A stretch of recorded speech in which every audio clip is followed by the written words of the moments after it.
This chaebol grandmother is so careless. She took her 4-year-old granddaughter to the amusement park to play, but the little girl was curious and ran off to watch the clown instead. She was abducted in the crowd. The grandmother was very anxious, but she also guessed who did it. She called the child's mother, Sura, to her house for interrogation. Sura is a pitiful person. She has no parents and grew up in an orphanage. Her husband also died in an accident when the child was born. The grandmother therefore hates Sura very much. Since then, her mother-in-law has taken Sura's child and forbidden her to see it, but the child is Sura's hope for survival. Fortunately, Jae-hyun came to the rescue of this poor woman in her time of need. Jae-hyun is the eldest brother who grew up in the orphanage with Sura, and Jae-hyun has always been deeply in love with her. In order to help Sura, Jae-hyun found his fellow orphan Ki-hun. Ki-hun became the son-in-law of Sura's mother-in-law after leaving the orphanage, but he was a nobody in the family. However, at Jae-hyun's request, Ki-hun decided to help, and told Jae-hyun everything about the preparations for the child's first birthday feast and the family's structure and trends. Soon,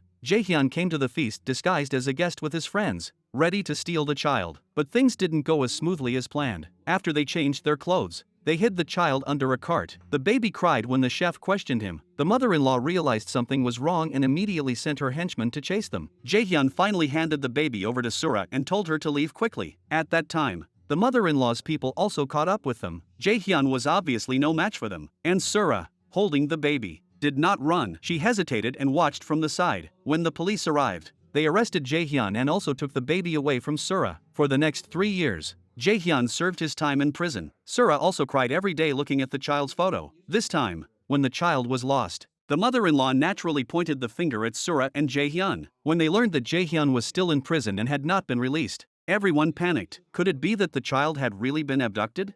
At the same time, the child was actually locked up in a small, run-down house in the mountains by the sea. She was terrified and kept calling out for her grandmother. Just then, the little girl noticed that the window next to her seemed to let in sunlight. She tried to break the wooden board and finally managed to make a narrow gap for escape. The girl stood on the window and jumped down, but accidentally cut her calf. Due to the pain of the wound, her emotions almost reached the brink of collapse. The girl walked all the way to the seaside rocks and finally collapsed from exhaustion. At the same time, the man who kidnapped her returned to the hut. The man was actually a helper hired by Ki-hun's subordinate to abduct the girl because he was afraid that his mother-in-law would discover that he had embezzled company property. So he wanted to distract her by abducting the girl. But the man panicked when he realized that the girl was also missing. He searched all the way to the beach and found the girl's bloody socks and little leather shoes. So he nervously threw the things into the sea to destroy the evidence. A few days later, the mother-in-law also received shocking news. That night, they immediately rushed to the crime scene. Sura looked at the burnt toy pillow. She had embroidered it for her daughter with her own hands. She immediately broke down. She hurriedly searched the cabin for her daughter's belongings, because bloodstains had been found at the beach. The police also went to the sea to search for the child's body. However, they did not find the body, but the bloody socks and little leather shoes. Grandma and Sura completely broke down. Everyone believed that the child had lost his footing and fallen into the sea, accidentally drowning. Because of Grandma's mistake, the child died. Sura's hatred for her reached a peak. That day, she went to her mother-in-law's house and exploded in anger. She vented all the resentment she had accumulated over the years. She also threatened that she would never let her go. But when Ki-hun saw Sura in such a state of collapse, he gave her a hard slap. The two of them had grown up together in an orphanage. Sura never expected him to treat her like this. Ki-hun took the opportunity to pull Sura to the door, hoping that she would not be presumptuous. Sura could not understand why Jae-hyun had gone to prison to help her, while all you would do is please that old man. She was disheartened and disappeared from everyone's sight after that day. It wasn't long before Jae-hyun was released from prison. His friends Owen and Ki-hun came to pick him up. From the two men, Jae-hyun also heard about what happened to Sura. On the way back, Owen told him that he had opened a fishing farm in recent years, but in recent days, someone keeps stealing the fish. At this time, the girl was too weak and was washed ashore on the other side of the coast by the waves. Fortunately, she was rescued by a kind boy. When the girl woke up, she was already lying in a clean and warm room. The boy asked her about her condition with concern, but the girl burst into tears. She couldn't speak and didn't remember who she was. The boy thoughtfully brought porridge, which the girl immediately gobbled up. The boy, Junsu, had been living with his grandmother since he was a child. but his grandmother fell seriously ill and has been bedridden ever since. He has no one to talk to and has always been very lonely. Junsu asked the girl if she would like to be his sister. The girl understandably took his arm. Junsu couldn't hold back his tears. In order to earn money to send his grandmother to the hospital for treatment, Junsu and the girl came to the beach on this day to steal fish but were caught red-handed by the owner of the fishing ground. After a lapse of 3 years, they did not recognize that the little girl in front of them was Sura's flesh and blood. Seeing that 2 children were stealing, Owen also directly got involved and scolded Junsu. The girl saw her brother being bullied and was anxious, so she bit Owen's thigh directly. However, Owen pushed the girl away fiercely. Junsu immediately blocked in front of his sister. Jaehyun was very distressed and asked the children if something had happened. Junsu then told them about his grandmother's illness, so the kind Jaehyun followed the children back to their house. But unfortunately, their grandmother had already passed away. Junsu was heartbroken. His only relative had passed away. Where would he go from here? The next day, Jaehyun and Owen helped Junsu bury his grandmother. Seeing that the 2 children had no home and that they didn't want to go to an orphanage, Jaehyun was at a loss. Perhaps it was because he was from an orphanage himself, that he knew what it felt like to be abandoned. He also knew how growing up without parents would affect their future. After some hesitation, Jaehyun decided to adopt the 2 poor children. Owen couldn't understand. You're not even married. Raising children is not an easy task. Seeing the children's bright smiles, how could he bear to abandon them? When the 4 of them sat down to eat, Owen asked the children's names. When he learned the boy's name, Owen was very surprised. Seeing that his sister didn't have a name, Owen named her Minju. The group burst out laughing. Their little family was now complete. Jaehyun took the children to the beach to play. Time passed like this. 11 years have passed. Junsu and Minju grew up to be big kids. Over the years, Jaehyun has also adopted 4 other adorable orphans. The family is happy and harmonious, and they are incredibly happy every day. Like Minju, these 4 children also have new names like her. The youngest brother is named Junwoo and has not started school yet. He always plays behind Minju. The second youngest brother is a little curly-haired boy with dark skin named Junhee. Because of his skin and appearance, he is teased by others every day. These 2 children have been brother and sister since they were adopted. The girl is called Junhyun and the boy is called Junkyu, because Minju is not her real sister. Everyone was also adopted by their father. They are also very disobedient. And Minju, as the eldest sister in the family, is responsible for the daily lives and meals of her younger siblings. At a young age, she has shouldered the heavy responsibility of the family, but she has never complained. Being able to share the burden of taking care of the children with her father is Minju's greatest happiness. Over the years, Jaehyun and Owen have been fishing by the sea to make ends meet, but recently, there have been trawlers in the sea. These are large ships that tow fishing nets to conduct large-scale fishing operations. This behavior is illegal and has seriously affected the livelihoods of fishermen. They heard that those ships belong to the Gold Aquatic Products Company, and this Gold Aquatic Products is the company of Kihyun's friend's mother-in-law. Kihyun also holds the position of director in the company, so Jaehyun went to Kihyun to inquire about the situation. But Kihyun pretended to know nothing about it and said he would find out. But in fact, he was the one who arranged this matter. Kihyun hypocritically took out a check and slipped it to Jaehyun. He knew that Jaehyun was having a hard time taking care of the children and hoped that he would use the money to buy something delicious for the children. But Kihyun had no intention of stopping the operation of fishing with 2 trawlers. Power and money had long since made him lose his conscience. As long as it is profitable, he will do it regardless of whether it is illegal or not. The difficulty of fishing has also caused Jaehyun a lot of pressure in his life. Not only does he have to feed himself, but he also has to take care of these 6 children. Owen persuaded him to send the youngest,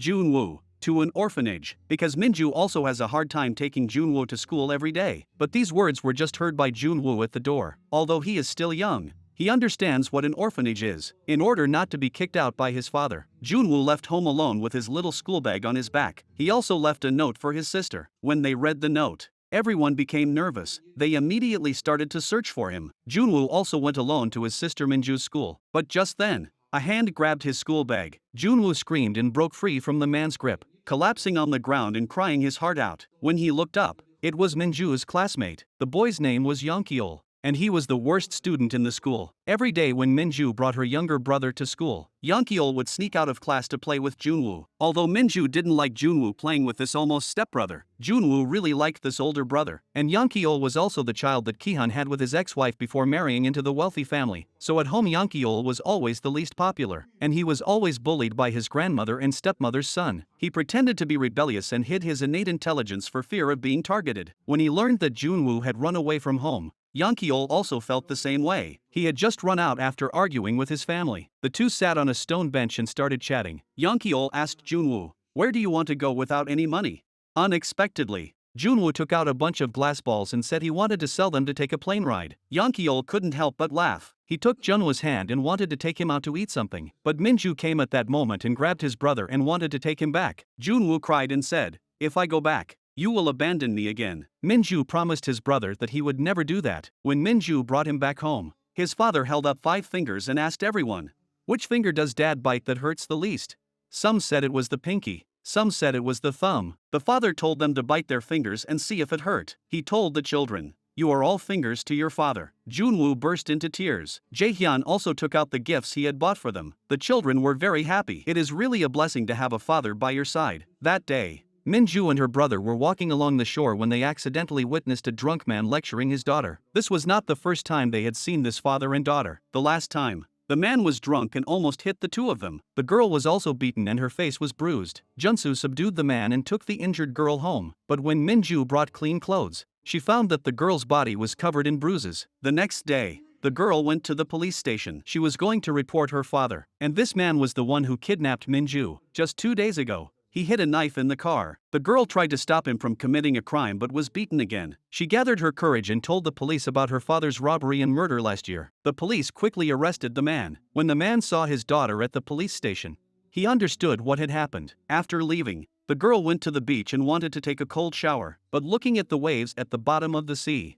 she was afraid again. Since she was afraid, she might as well live bravely. So the girl went to the gas station and wanted to work part-time. But on her first day of work, she met a group of bad guys. They wanted to take the girl away for fun. At this time, Junsu also happened to come to the gas station and saw the scene. The girl resisted and refused to obey, but the boy slapped her directly and told his companions to forcibly drag her away. Junsu couldn't stand it and directly wrestled with the few people, but the only one who was injured was the bad guy. Junsu was fine. Soon, the few people arrived at the police station. The boy's mother yelled that she wanted to lock Junsu up in the police station. Jaehyun also kept apologizing to the other party. Junsu blamed his adoptive father for apologizing. After leaving the police station, his adoptive father scolded Junsu. He learned that Junsu still wanted to drop out of school to earn money to support his family. Jaehyun couldn't hold back and punched Junsu directly. He didn't want his son to live like him. Just then, the girl walked out and stopped Jaehyun, expressing her thoughts. Then she knelt in front of Jaehyun and begged to be adopted. But Jaehyun had already adopted 6 children, and was faced with the girl's desperate pleas. He seemed to be in a difficult situation. The next day,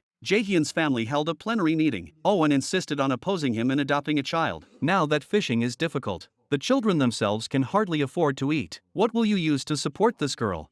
But Jaehyun's mind was already made up. He told everyone that this girl would be his daughter from that day onwards. The children were very happy after hearing this. They were excited to introduce themselves in turn. Owen saw that the girl was a year older than Minju, and gave her a new name, Min-hee. The girl gladly accepted the name, and she also wanted to completely bid farewell to the past. That day, Minju was walking home after fishing from the sea and found a woman lying unconscious on the shore. She immediately went over to check on the situation. She saw that the woman was unconscious with bleeding from her legs. Minju was extremely scared. She shook the woman's shoulders to wake her up. The woman was Minju's biological mother, Sora. Minju was puzzled because the woman kept calling out a name. She didn't recognize the woman in front of her, nor did she remember her previous name. She wanted to go get help, but Sora held her back. She told her not to tell anyone, and then fainted. It turned out that a few hours earlier, some strange men in black had found Sura's house. She immediately realized that something was wrong, grabbed her luggage with the money and fled directly from the 2nd floor. Although she was cut on her leg, she managed to escape. After leaving, Sura got on a train and put her luggage in a locker at the train station. Then she ran all the way to the beach. Eventually, she fainted from exhaustion. When Sura opened her eyes again, she finally regained her senses. It had been 11 years. Even if her own daughter was in front of her, she simply couldn't recognize her. Minju thoughtfully brought a medical kit and helped Sura bandage her wounds. Sura looked at the girl and felt an inexplicable emotion in her heart. During the 11 years she had disappeared, Sura had gone abroad to study about aquatic products. She had never forgotten her revenge and had always missed her poor dead child. Now she had money and wisdom. She just needed an ally to help her. So she found Ki-hun and said she had a whole $3 million. And goldfish aquaculture had recently suffered heavy losses. Her mother-in-law also put pressure on Ki-hun. Sura's money can help Ki-hun get through the crisis. So the two of them reached a cooperation. A few days later, Sura came to Jaehyun's house with a fruit basket, but there were only 2 children at home. Hearing that Jaehyun was their father, Sura naturally thought that Jaehyun was married. She didn't stay for long. just telling the children that she and your father had known each other since childhood. When Jaehyun returned, he was a little surprised to hear the news. At this time, Sura was also on her way back when she ran into Minju again. The two of them hadn't exchanged a few words before Jaehyun arrived right behind them. The several people looked at each other, and Sura's eyes widened. The little girl in front of her was actually Jaehyun's daughter. The two sat by the sea and reminisced, while Minju hid and watched. She guessed that this auntie was the first love that her father couldn't forget. In order to help her father find love, Minju decided to help the two of them. Minju caught up with Sura and wanted to invite her to dinner at her house tonight. Back at the hotel, Sura kept thinking about Minju's appearance. Her expression seemed to be somewhat similar to her own daughter. Sura suddenly had a bold idea, so she went to Jaehyun's house in the evening to keep her appointment. Owen was angry the moment he saw Sura. He had always held a grudge against Sura. He then angrily returned to his room. After Sura sat down, she realized that these were all Jaehyun's adopted children. Sura asked Minju, "Are you also an adopted child?" Minju happily nodded and introduced Sura to her brother, Junsu. After dinner, Minju chased after Sura and asked for her contact information. She felt that Sura was very kind and it was as if they had known each other before. Minju wants to keep in touch with Sura, and Sura agrees. On the other hand, due to the influence of the pair trawler, Kihyun also gives Jaehyun a way out. The company plans to build a fish farm by the sea. He wants Jaehyun to be in charge of the project, but when Owen hears the news, he wants Kihyun to give him the good job. Although everyone came from the same orphanage, Owen is a complete egoist. Owen actually knew that Kihyun had instructed the pair trawler's incident. Kihyun didn't give him a good face and kicked him out in a few words, but Owen became angrier and angrier the more he thought about it, and he immediately told Jaehyun about Kihyun's bad deeds. Jaehyun immediately found Kihyun and hoped that he would stop operating at sea and let the fishermen live. But Kihyun did not agree. In the face of profit, he simply threw his emotions away. Jaehyun also directly rejected the proposal to let him manage the farm, and the two had an unhappy meeting. The next day, Jaehyun and Owen rushed to the pier and learned that the pair trawlers had already begun operations. Jaehyun decided to drive the yacht to capture evidence of their illegal activities and hand it over to the police. However, their boat was too close and was immediately noticed by the other party. Jaehyun and Owen had just landed when a group of black-clad men arrived. They demanded that the two hand over the film. A fight broke out as soon as they disagreed. Jaehyun directly knocked half of the other people to the ground. The police also arrived at this time. Soon, several people were arrested and taken to the police station. The evil grandmother Jinky froze the moment she saw Jaehyun. She remembered that Jaehyun had once snatched her granddaughter. When the police chief came out to greet her respectfully, Jinky flew into a rage and told the police chief to arrest Jaehyun. Just then, Minju and Junsu also arrived. Seeing the bruises on her father's face, she was very surprised. When she heard the strange grandmother next to her keep yelling that she wanted to lock up her father, Minju also lost her temper. She questioned the grandmother in front of her who she was. When Jinky's gaze fell on Minju, she couldn't help but freeze. It seemed like she had seen this girl somewhere before. Jaehyun was afraid that Ginky would turn the conflict against her own children. She also warned her not to speak nonsense in front of her children. Jinky had no patience to waste words with Jaehyun and told the police to deal with him quickly. Minju saw this and immediately argued with her. Jaehyun stopped Minju inside. He knew that Minju was concerned about him, but Jaehyun had a clear conscience and believed that the law would be on his side. After returning home, the children asked about Uncle Owen. They were still young and did not understand the dangers of society. In this world, the law is in the hands of the rich and powerful, and Jaehyun had a criminal record. If he wanted to solve this problem, he could only apologize to the people at Gold Fisheries. But what Ginky and Kihyun wanted was not an apology, but for Jaehyun to hand over the film with the evidence. Kihyun told Ginky not to put Jaehyun in jail, as it would have a bad impact on the company. Perhaps Jaehyun would also expose the fishing boat to the media. Ginky told Kihyun to take back the film. Otherwise, you will bear the full responsibility for the company's losses. Soon, Kihyun came to the police station to meet Jaehyun, but Jaehyun has no intention of handing over the film. He can do whatever he wants before the fishing boat stops. If you can't stop it, step on my shoulders to get past. That night, Minju returned to her room alone and took out the film in her pocket. But before long, Kihyun sent someone to Jaehyun's house to look for the film. The leader of the group swung a punch directly at Owen and told his men to search the room. The children were thrown out one after the other. They cried in fear. The boss also questioned Owen again where the film was. Minju finally knew why they were here. She stood up and told Junkyu to call the police, but the boss told his men to search Minju. Just then Junsu returned. Seeing this group of people rebelling in his home, Junsu proposed to fight the boss one-on-one. The two men fought in the courtyard, but Junsu was obviously no match for him. Just as Minju was about to hand over the film, the man's phone rang. Kihyun learned that his men had not found the film and scolded the children, telling them to stop immediately. After the men left, Minju took out the film and told his brother what his father had told him during the day. His brother understood the importance of the film. Maybe this thing will become an important weapon for his father. He told Minju to take the film to the photo studio and bring it to his father tomorrow to ask him. When Minju visited her father at the police station the next day, she could no longer hold back her emotions. She didn't say anything about the trouble the bad guys were causing, but Minju was afraid that her father really wouldn't be able to come out of the police station. She asked her father, "Are those fishermen more important than us? Can't you stop fighting with those people for our sake?"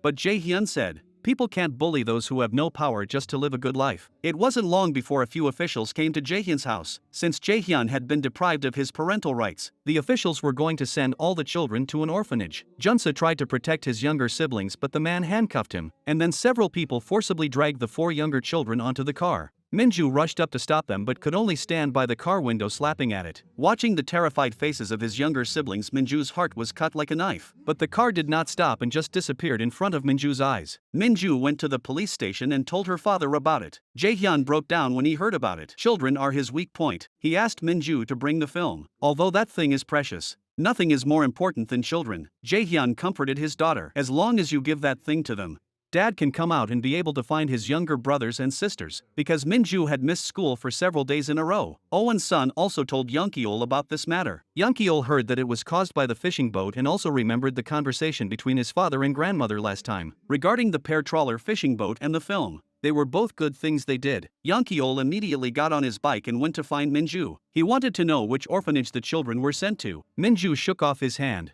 and the washed photos accidentally fell to the ground. When she returned to the room, Young-keol picked up the photo and looked through it and saw the most important piece of evidence. When Minju came out of the room again, Young-keol panicked and put the photo in his pocket. When he got home, Young-keol angrily confronted his father. He asked his father if he had torn Minju's family apart and hurt the defenseless children to pieces. "Is this what you did, father?"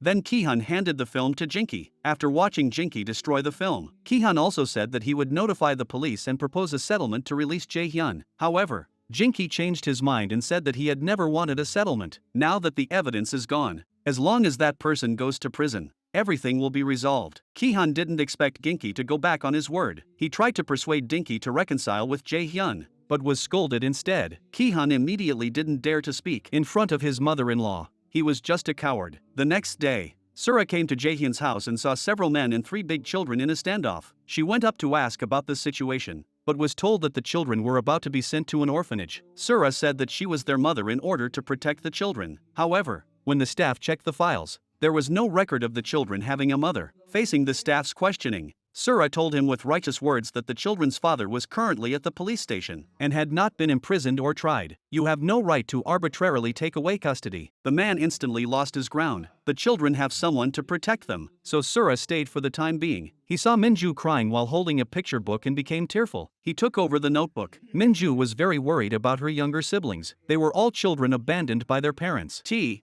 could not let them suffer anymore. Sura gently hugged Minju to comfort her. Her younger siblings would definitely come back safely, and so would their father. When Ki-hyun arrived at the police station, he told Jae-hyun that there would be no reconciliation. Jae-hyun also broke down. "I gave you the film. Why would you go back on your word?"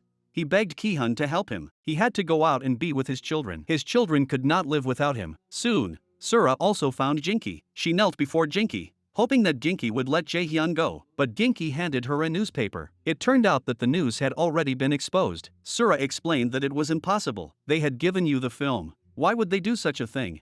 But Ginki wouldn't listen to a word. Ki-hyun just dragged Sura out like that. That night, Minju braved the rain and waited for Jinki, but Ginki completely ignored her. When it was time to eat, everyone talked about this at the table. Young-keol was also a little panicked. Looking at the heavy rain outside, Minju was also suffering in the doorway. Just as Minju collapsed on the ground and didn't get up for a long time, Young-keol came out with an umbrella. After Minhee learned that Auntie Sura, who had recently taken care of the children, was the daughter-in-law of a chaebol family, she suddenly started to cry again, wanting Sura to take her away and live together. But Sura still had unfinished business to avenge the children. She had no way to take Minhee away. After Minhee's tears, Sura agreed, but Minhee's eyes began to become sharp. She was faking it all. The next day, when they were walking to school, Young-keol's brother Young-kyu saw his brother and Minhee chatting away from afar. Young-kyu had always had a crush on Minhee. He was still upset about his failure at the gas station. So that night, he approached Yeol and tried to find out more about Minhee. He learned that Minhee was in the same class as Yeol. He asked Yeol to help him ask Minhee out. Yeol had no choice but to find Minhee and convey Yeol's meaning. But Minhee ignored Yeol and he had no choice but to go back to his seat. After class, the teacher entered the classroom and announced everyone's test scores. Yeol was still at the bottom of the list,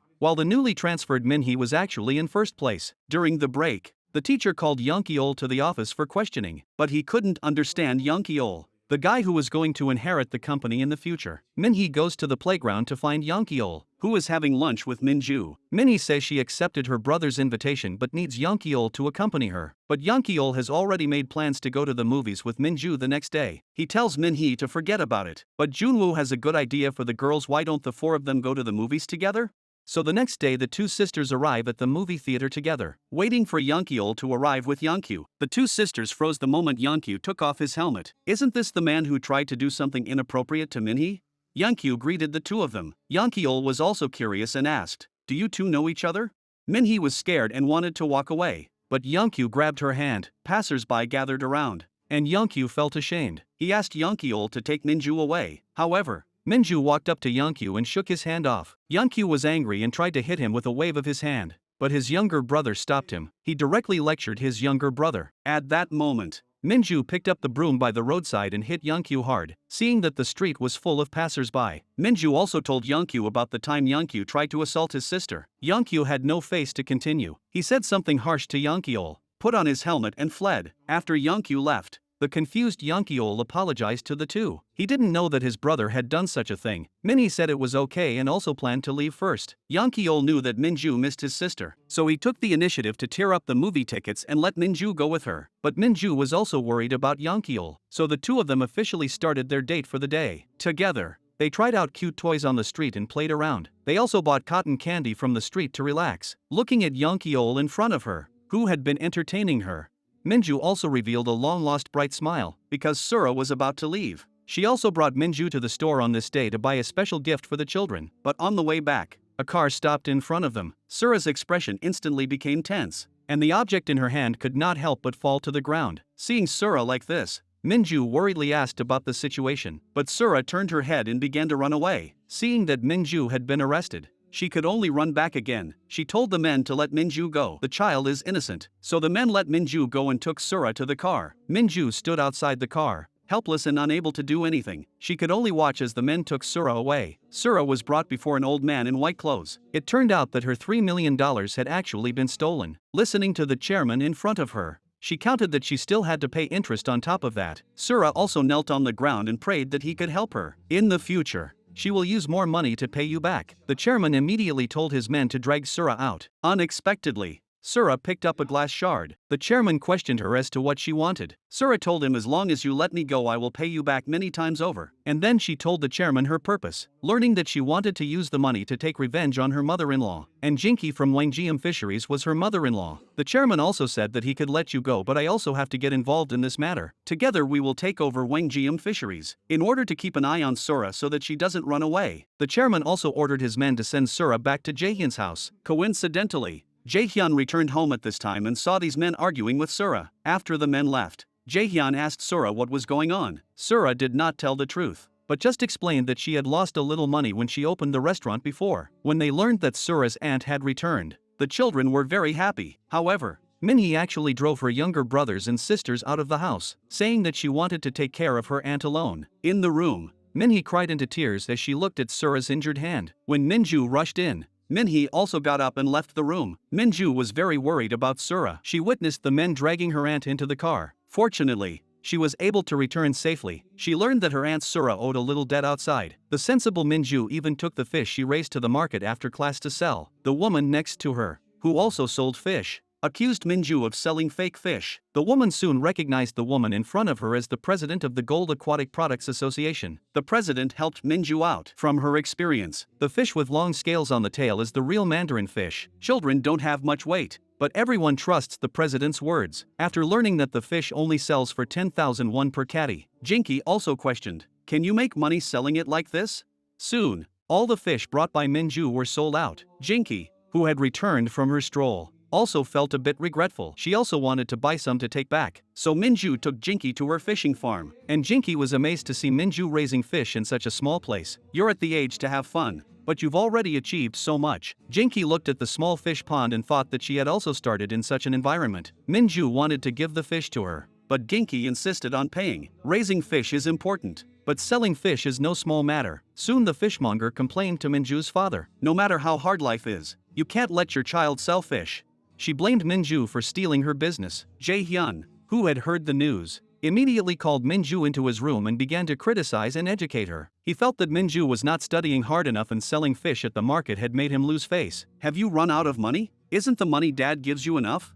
But Minju said she just wanted to do her part to help Auntie Sura pay off her debts. Jae-hyun sighed after hearing this. Minju also hopes that his father will have the courage to confess his love to Sura. He won't let his aunt suffer. Hearing these words, Sura's heart was full of indescribable feelings. In fact, like Jae-hyun, she also felt very sorry for Minju, but one wave after another. Ki-han had a problem with his business and needed the help of an undetected expert sailor to smuggle, so he thought of Jae-hyun. Jae-hyun had been in prison for smuggling before. Ki-han knew that he would not easily agree, so he asked Owen to help persuade him. Who knew that Owen would tell him about how Ki-han had sent the children to an orphanage? Jae-hyun was furious when he heard this. He immediately went to the shore and beat Ki-han up. When he was a child, he went to great lengths to earn money to send Ki-han to school. He never imagined that he would become like this. Jae-hyun deeply regretted the decision to send him to school. He did not agree to help Ki-han smuggle. And at this moment, the two men severed all ties. But soon, the chairman found Ki-han and borrowed Sura's 3 million. He spoke out and threatened Ki-han to pay Sura's debt, or he would tell Jinky about the two of them trying to take over Hwangtae Fisheries. But for Ki-han, knowing this news was not a bad thing. The next day, he asked his men to bring Jae-hyun over and showed him the video on the camera. The man in the video beating someone up was Jae-hyun's son, Junsu. Before, in order to save his father from the police station, Junsu, who knew nothing, ran to help the men, but they ended up getting caught. And now Ki-han and the others are using this to threaten Jae-hyun, who has already washed his hands of it, into helping them smuggle. What's even more outrageous is that Ki-han even mentioned Sura's debt of 3 million. If Sura can't pay that money back, he'll be sold. Ki-han knows that Jae-hyun will not stand by and watch his son go to prison, nor will he let Sura get into danger. Looking at his friend who grew up in the orphanage with him, Ki-han blames them for why they have become like this. When he gets home at night, Jae-hyun wants to beat his son up, but he still doesn't go through with it. He has no right to hit Junsu. It's all his fault. Jae-hyun teaches Junsu not to live like himself. Once your father is gone, you will be the head of the family. Junsu promised his father that he would never do that kind of thing again. So it was. Jae-hyun promised to help Ki-han, but when he asked if Owen would go with him, Owen refused. He said that if something went wrong, the children would need someone to take care of them. Jae-hyun thought about it and agreed. He didn't say anything more. Soon it was the night of departure. It was stormy at night with heavy rain and lightning. This kind of weather might be more suitable for avoiding the maritime police. However, the delivery time from the other side was much later. When Jae-hyun got the things and returned, it was already daytime. The Coast Guard also appeared soon after, facing the double attack from the police boat. Jae-hyun threw the gold bars into the sea to destroy the evidence. After being caught, he lied and said that he was just fishing. He also fled because he was afraid of being punished for crossing the border. Ki-han was also a bit panicked when he learned that Jae-hyun had been arrested. If he doesn't get the gold back, he'll be finished. To find out more, Ki-han sent Owen to visit the police station. Owen pretended to be very worried about Jae-hyun. When he learned of Owen's intentions, the two of them also started acting in front of the police. Their conversation already revealed key information. After listening to the tape repeatedly, Ki-han also asked Owen to ask Minju where the place was where Jae-hyun used to teach her to dive. Then Owen said that Jae-hyun had been caught fishing and had thrown something into the sea. He asked Minju and Junsu to go and get it. When Minju asked if Owen would go with her, Owen pretended to have a stomachache and told the children to go on their own. The two of them finally managed to retrieve the object and bring it back to shore. Owen also called his younger siblings to help his older siblings carry the object. Just as the police were about to check the contents of the box, the younger sister and brother ran over, and together the children loaded the things into the car. But when Owen's car drove away, Junsu realized that the man who had done the bad thing was actually following their car. At this time, Juncheol took out a fish from behind him. He said happily that fortunately he was smart enough to hide one. This fish will be delicious in soup. But as he cheered and jumped, a gold bar was vomited from the belly of the fish. They were curious and wanted to pick it up to see what it was. But the police got there first and saw that it was a gold bar. The police immediately called for backup and arrested all the children. Jae-hyun was finally released after being cleared of suspicion. but he learned that his son had been arrested. Jae-hyun asked Owen to open the warehouse door. He had to destroy the evidence of smuggling. But what the two men didn't know was that Junhee had secretly snuck into the warehouse. This warehouse hid all kinds of smuggled goods, including toys and cosmetics. Before that, Jim had visited the warehouse a few times with his younger siblings. Just now, Junhyun accidentally broke a lipstick while playing with her aunt's cosmetics. Junhee came to the warehouse to get one to return it for her sister. Hearing a noise at the door, he immediately hid under the shelves and used the nearby gasoline to block himself. After confirming that there were no gold bars in the fish, Jae-hyun also decided to set the place on fire. He picked up the nearby gas and sprayed it all over the room. Junhee was terrified and had no idea what was going on. Then Jae-hyun took out the lighter in his pocket and threw it on the ground. A huge fire broke out in the room. When he went out to leave, the children also rushed over. Minju rushed in without saying a word. In the end, Jae-hyun was sent to prison for his mistake. The children also lost their father. Everyone was in mourning. In order to prevent the children from becoming the children of murderers, Jae-hyun resolutely cut off all ties with Minju. Seeing her father's weathered face, Minju's heart ached. No matter what, she would never let go of her father's hand. After returning home, Minju asked Uncle Owen about the warehouse that had been burned down. Owen panicked and explained that it had nothing to do with him. He had only been there once with Jae-hyun. Later, Minju met a panicked Sura in the courtyard. Sura said she had gone out for something. Minju and Minhee followed her out. They ended up at the beach, where Sura was talking to a man in black about the gold bars. She even asked him to find out from the children what had happened to the gold bars. The two children immediately realized something. And when they thought about what Sura had said before about her having debts, did she also know about her father's smuggling? Sura went home and called Minju outside. She actually asked her, "When you were carrying the boxes, did you notice that one of them was particularly heavy?" Minju's face instantly paled. She didn't expect her aunt to actually be involved in this matter. At dinner the next day, everyone prepared food for Junhee as usual. Everyone had indescribable feelings in their hearts. Minju also decided to go see a lawyer to help her father reduce his crime. As she walked out the door, she ran into Owen and his girlfriend, because Jae-hyun was in prison. Ki-hyun also promised to take care of the children's lives, so he asked Owen to transfer food and living expenses to the children. As a result, Owen's girlfriend, who was greedy for money, directly snatched the envelope containing the money. Naeon said that it was enough to give food. "Why did you have to give money?" Minju wisely said that it's okay. Naeon also didn't know anything at all. She thought it was money that Owen had earned himself. As Jae-hyun's case grew more and more serious, the children were also ridiculed by their classmates and other children. Everyone called them the children of a murderer and arsonist. Even the house they lived in was messed up. The children were on the verge of a nervous breakdown. Soon it was the day of the trial. In court, Jae-hyun took sole responsibility for the crime, but Minju appeared as a witness. She pointed back at Sura and told everyone that her father had smuggled things because of Sura's debts. But when the lawyer asked Minhee if what she just said was true, Minhee denied it. Minju couldn't understand why her sister would lie, but what made her even more heartbroken was when Sura went to the court to tell the truth. But Jae-hyun stopped her. Jae-hyun lied again and took all the blame. Sura was heartbroken. In this situation, she had no choice but to keep quiet. Minju completely broke down. In the end, she was even thrown out for disrupting court order. Jae-hyun was also sentenced to 15 years in prison. Things have come to this. Minju broke down and threw all of Sura's things out of the house. She also told her younger siblings to take off the clothes Sura had given them and return them. Sura also packed her bags and left the house. How could her heart not ache?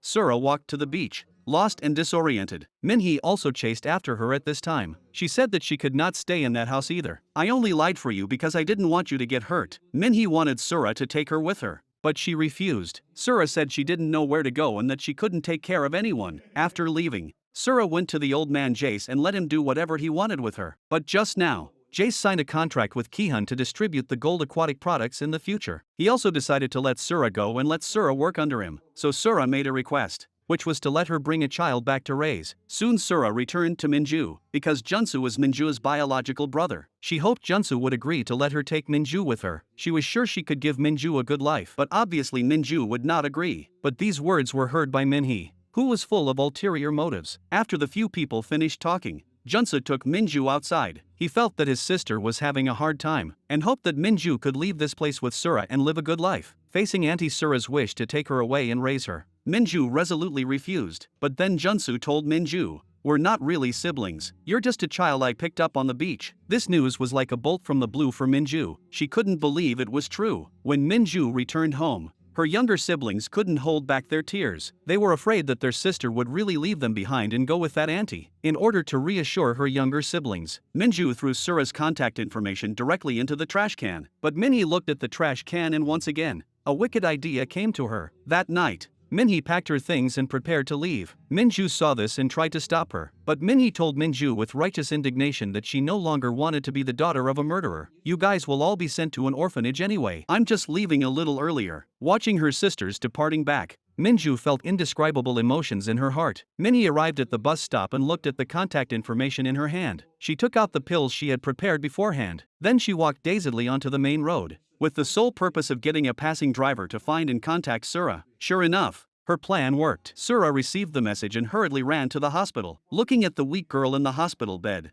and remembering that she had previously testified in court for her, she secretly made a certain decision. Sura stayed with Minhee until she woke up. She asked Minhee why she had to do such a thing. Minhee immediately started her performance again. Sura held her in her arms. Minhee also instantly gave a sinister look. Soon Sura took Minhee to go through the formalities and gave her the name of her former child. Zeke, on the other hand, because of Jae-hyun, the landlord also informed the children that he would take back the house. So Owen took the children to see a large villa. He wants to take the children and move in together. He will give them money every month and says he will be their guardian. Of course, the one paying the money is not Owen but Ki-hyun. But Naeyeon scolds Owen loudly in front of the children. They are not your children. Why give them the house and money?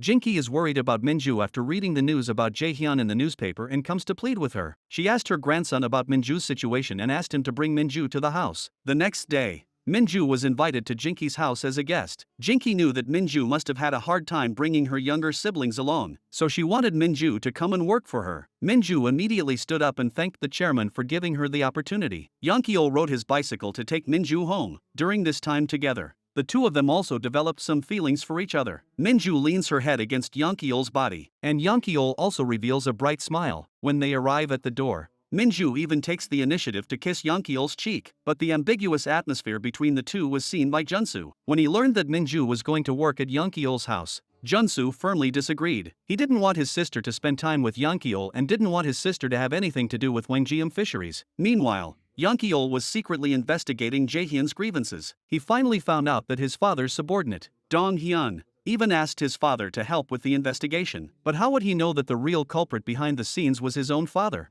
Yeonkyul also threatened his father, saying that if you don't help, I'll go to my grandmother. Ki-hyun was afraid that his son had really found out about him. The best way to stop him was to send the children away. So Ki-hyun asked Owen to contact someone in the government to send the children to an orphanage. Having experienced the previous time their younger siblings were sent away, Junsu and Minju could not sit idly by any longer. They decided to pack their bags and take their younger siblings to Seoul. While Minju was packing, Junsu went into Donghyun's place and took all the gold bars from his safe. Meanwhile, the children had already arrived at the station. It was only 10 minutes before the ticket check that Junsu hurriedly came running, but they accidentally left their brother's urn behind. When everyone had run into the station, Junwoo remembered, and without a second thought, he ran back to find his brother. But Minju and the others had already boarded the train. The men who had come to chase Junsu directly surrounded him. Seeing that the train had already started to move and Junwoo had not returned, Junsu could not care less and jumped onto the last train. At this time, Junwoo was running behind the train with his brother's urn. He shouted, "Sister!" But the train kept speeding up. How helpless and desperate Junwoo must have felt at that moment. 14 years have passed since then. Minju has never forgotten her father and missing brother. She has given up her dream of becoming a doctor and has become an outstanding criminal investigator. She is determined to find out the truth about her father's imprisonment 14 years ago. Junsu is ostensibly in the fishing business, but in reality he is involved in the underworld. He followed the nightclub owner Byunjin to manage various cabarets in Seoul, and has a group of younger brothers and sisters under his command. Only this kind of work can support him to raise his younger brothers and sisters. He worked hard to earn money to send all three younger brothers and sisters to university. His younger sister Junhyun has become a beautiful woman, and becoming an actress is her greatest wish. Juncheol is at home preparing for the civil service exam, but he is very playful and always secretly plays games under the pretext of studying. The four siblings opened a store together in Seoul. They take turns helping out at the store. Business is very good every day. But Minju still holds a grudge against Junsu. She blames Junsu for everything that happened to Junwoo. If Junsu hadn't stolen the gold bars, her brother wouldn't have missed the train. In the past 7 years, They have never given up hope of finding Junwoo. Minju asks her colleagues to find out if there is a child named Junwoo in any orphanages, but every time she dared to meet someone with the same name and age, the other person's profile did not match her brother's at all. Junsu, on the other hand, found Donghyun's subordinate who had chased him to the train station. He always suspected that Donghyun had taken Junwoo, but the other party refused to admit it. On the other hand, Yeol became a lazy prosecutor. He still giggled all day and did not do his job properly. But in fact, he was smarter than anyone else. Yeol's brother Yeonkyu, as Jinki's only blood relative, rightfully became an important person in charge of Wangjiam Fisheries. However, he doesn't know how to run a business and likes to gamble. The annual loss is close to 40 billion won. Jinki can't stand it anymore and plans to use Yeonkyu's shares to cover the loss. If there are any more problems with the year-end audit, Yeonkyu will have to give up his position as the president of the fisheries company. For so many years, Kihyun has been eyeing Wangjiam Fisheries, Jinki, in order to prevent him from getting any shares. Once Yeonkyu throws out the shares, it will be the best time for Kihyun to secretly buy the shares. Sura, with the support of Jace, has also become the president. Compared with the down and out scene back then, she looks so glorious and full of energy. And Min-hee, who was trained by her, has been studying law abroad. Min-hee has passed various qualifications and recently returned to the country to become a lawyer. She treats Jace like her grandfather and deliberately flirts with him as soon as she returns home. Min-hee knows that Sura's wish is to get her hands on Wangtaek Fisheries. She also secretly makes up her mind to help Sura. Soon, Jaehyun is also paroled early for his outstanding performance in prison. The children happily come to the prison gate to pick up their father. Minju can't help but throw herself into her father's arms the moment she sees him. Jaehyun is very gratified to see that the four children have grown up so well. But soon Jaehyun witnessed Junsu and Minju arguing over Junwoo. You were once the world's only brother and sister, but over the years you have been blaming each other for everything. Minju knows she shouldn't treat her brother like this, but whenever she thinks about her brother losing her, she simply cannot breathe. With their father's persuasion, the two siblings finally reconciled. It wasn't long before Minju and Yeol met again during the pursuit of a criminal. 14 years ago, Minju's sudden departure had always been a great concern to Yeol. This reunion after a long time also came as a bit of a surprise to both of them. After learning that Minju had been investigating her father's wrongful conviction, Yeol also decided to help her. They investigated the nightclub owner Byungjin's drug business. Unexpectedly, they discovered that Byungjin had illegal financial dealings with Jace's company. The person in charge of dealing with Byungjin was Sura, so Minju immediately arrested Sura. Over the years, Sura has always felt guilty about Minju and the children. Facing Minju's interrogation, she could not control her emotions and burst into tears several times. Then Minhee also arrived. The two quickly recognized each other. Seeing these two women who abandoned their father become so successful, Minju could not believe how treacherous the human heart could be. Because Sura had Kihyun and Jace behind her, she was released quickly. Jaehyun also learned from Kihyun that Minju was investigating Sura. He persuaded Minju to give up and help clear her own crimes. Minju mistakenly thought that her father still had romantic feelings for Sura. Every word she said made her father sad. Junsu couldn't stand listening to it anymore and pulled Minju outside to tell her the truth. Minju was unwilling to accept this truth. How did all of this happen? Because of her brother. Junsu explained that he also wanted to tell the truth. But my father said that if I go to jail, you will be responsible for the whole family. Junsu did not want to put the burden of the family on Minju. Minju could not hold back her tears. Then what was the point of her obsession over the years? But that day, Junsu returned to the company and unexpectedly learned from his subordinates that the boss had arranged for another gang to teach a lesson to the police officer who arrested him. And the policeman was none other than his sister Minju. Junsu said nothing and drove off, but his phone turned off at this time. Meanwhile, Minju and Yeol had already been surrounded by the gangsters. Yeol just showed his prosecutor card and was kicked to the ground. They were obviously no match for each other. After a few rounds, Minju was suddenly captured. Yeol tried to go up to help but was knocked unconscious by the bad guys. Just then, Junsu finally arrived in his car and knocked everyone out with a few punches. Minju also called an ambulance and quickly took Yeol to the hospital. Thankfully, Yeol was not seriously hurt, but he pretended not to know Minju. But Minju didn't have time to pay attention to him. She immediately took the police to the gangster's office and arrested all of them. After learning that it was Byungjin who sent the men, Minju also took the police to his house and arrested him. The next day, this incident was on the news. Dad and his siblings felt very distressed when they saw the injured Minju on the news. Everyone hoped that Minju would give up her career as a police officer. It would be nice if she could just sit in an office. It's just too dangerous to be out arresting people every day. Dad understands that Minju must have become a police officer because of him. So Jaehyun went to the police station to find Minju and forcefully asked her to resign. If you get into any danger because of this accident, do you think I can still go on living? But as soon as Minju returned to the office, Her boss gave her a USB drive containing information on children adopted overseas from 14 years ago to recent years. It turned out that her boss had also been helping Minju look for her brother during this time. That night, after returning home, Minju refused her father's request to resign. Although Minju became a police officer because she wanted to help her father clear his name, she also wanted to find her missing brother. If she hadn't become a cop, she wouldn't have been able to get the information on the children abroad. She couldn't give up being a cop until she found her brother. Her father felt indescribable emotions, but he could also understand everything. On the other side, because Yeol was injured and admitted to the hospital, Ki-hun directly went to Jace, Byung-jin's boss. He took the newspaper and asked Jace if he had ordered his men to hurt his son. Even though Ki-hun was a ruthless person, he still loved his son very much. In order to get the golden fishery as soon as possible, he and Jace were also planning to get Sura to make Minhee Jinki's biological granddaughter. Jinki had always missed his dead granddaughter. Once this was successful, taking over all the shares of the golden fishery would not be a problem at all. However,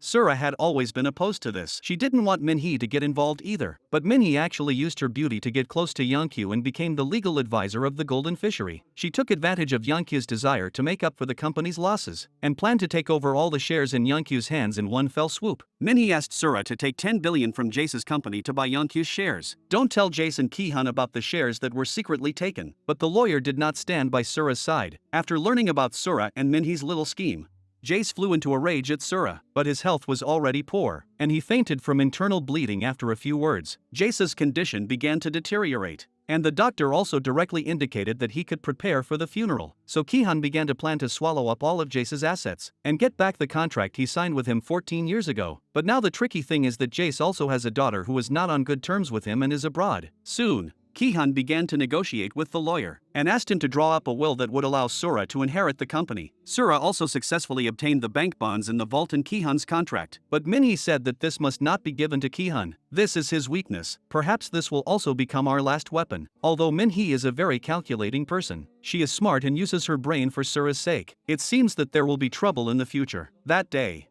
Jinki came to the seafood market alone to look at the fish, but as she walked, her mind began to wander. Just then, a few uncles carrying foam boxes bumped into each other, and Jinki actually fell to the ground directly and unsteadily. Upon seeing this, Minju hurriedly ran up to her and helped her up. When she saw Jinki's face, she was stunned. Isn't this grandmother in front of her the chairman's grandmother who had a few encounters with her 14 years ago?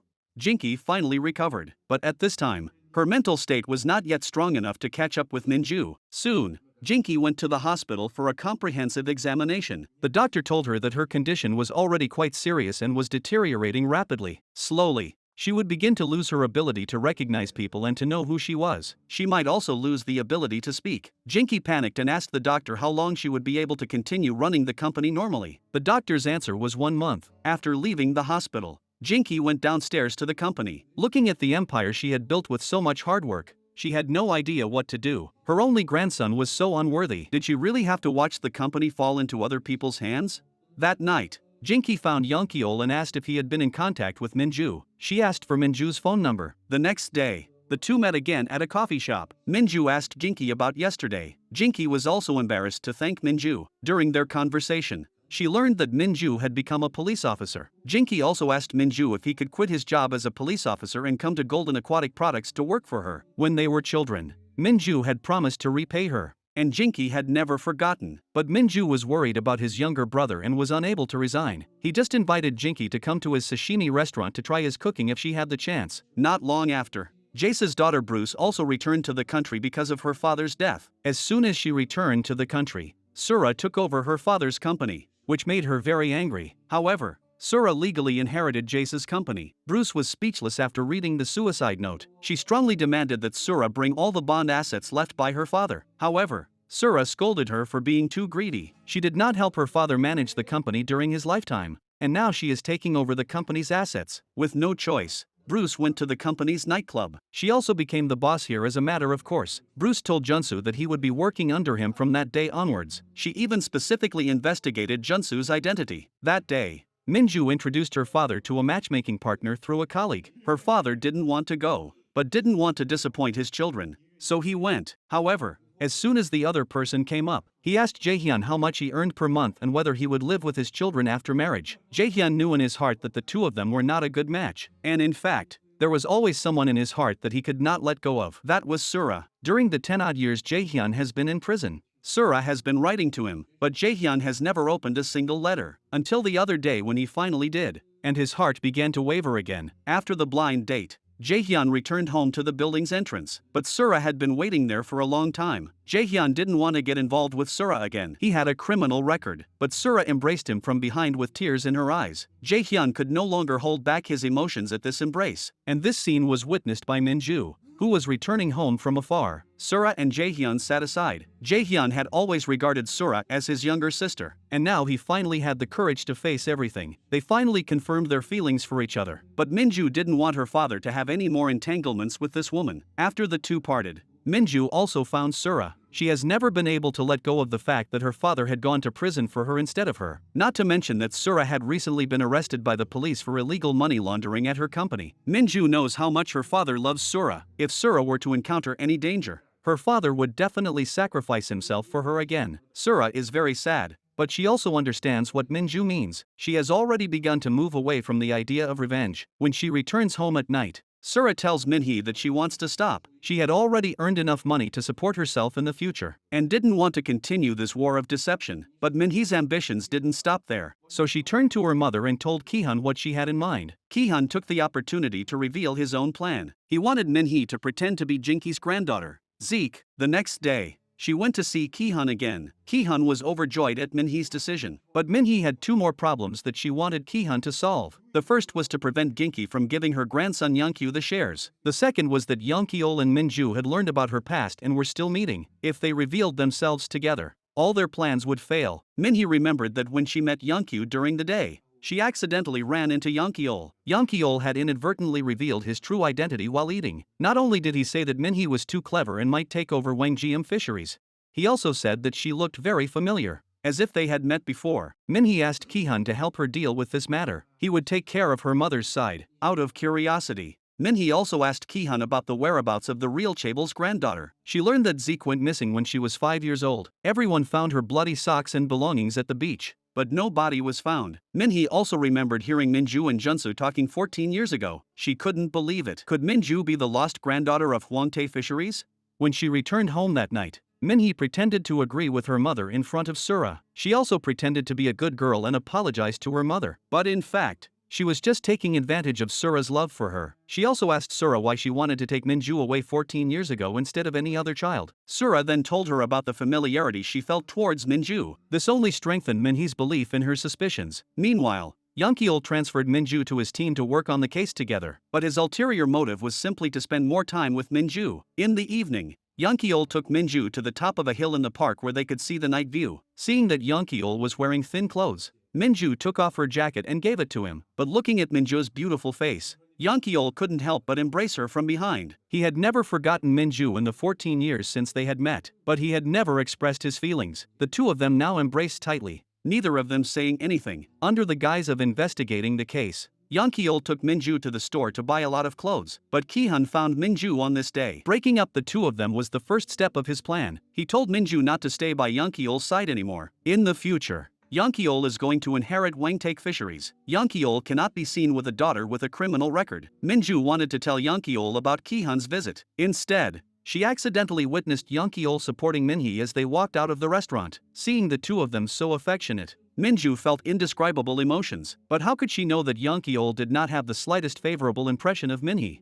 And Minhee did all this on purpose. So Minju decided to let go of Youngkyeol's hand. She didn't answer Youngkyeol's phone call, and the next day, she applied to be transferred out of Youngkyeol's investigation team. This left Youngkyeol at a loss for words. He went to Minju's house and waited downstairs. Minju criticized Youngkyeol for not being serious and for always deliberately making physical contact with her in order to make Youngkyeol give up completely and coldly. Youngkyeol was completely heartbroken and went to the high ground of that park, recalling the bits and pieces of the time he spent with Minju 14 years ago, the first person to give him warmth. His heart was already filled with this love. That day, my father was watching the news at home and learned that last night a storm had disrupted shipping on the west coast because Junsa had to go out fishing every day. When Junsu returned, he anxiously asked his son how the weather was there. Junsa had no idea about the storm and even said that the catch was quite good, which made his father a little confused. Later that night at the store, His father asked Junsu what kind of fishing net he used to catch so many fish, but Junsu's answer was completely illogical. His father thought that he had been speaking illogically before, so he was determined to find out the truth. Soon after,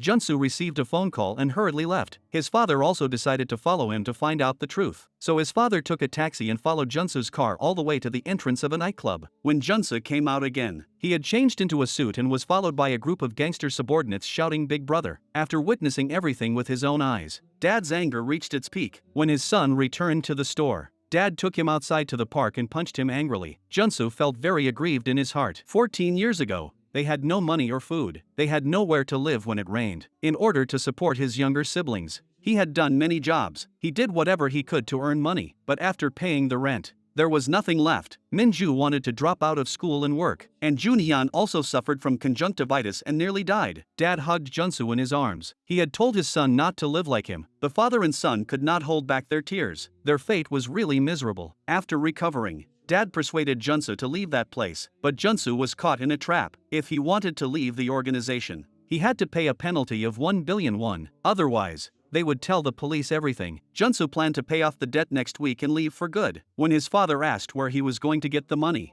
Junsu even planned to go to Japan with Donghyun to smuggle fish with radiation. These days, Jaehyun has been thinking about how to solve this matter. After thinking about it, he doesn't think Donghyun is trustworthy. So Jaehyun came up with an idea to dispose of the goods themselves. What the two didn't know was that Minju and Yeonkiol were in charge of the smuggling case, because a large amount of fish of unknown origin had entered the market. This also made Minju suspicious. Although the two were having a personal spat, Minju still decided to continue the case and apply for a transfer after it was completed. They quickly found out that the person who supplied the goods to the market was Donghyun. If they wanted to catch him, they needed evidence. On the day Junsu was to smuggle the goods, he and Jaehyun unloaded the goods and were about to transport them away when Donghyun's men arrived. But the truck was too big for the cars. Donghyun had arranged to stop it. To make the truck stop, Donghyun called Junsu, sounding anxious, and told him to stop. Junsu calmly asked Donghyun to give him his brother Junwoo's address, or he would dump the goods into the sea. Donghyun had no choice but to send the address via text message. The father and son's plan had worked. Finally, the truck left the road and stopped on a concrete lot, facing dozens of thugs.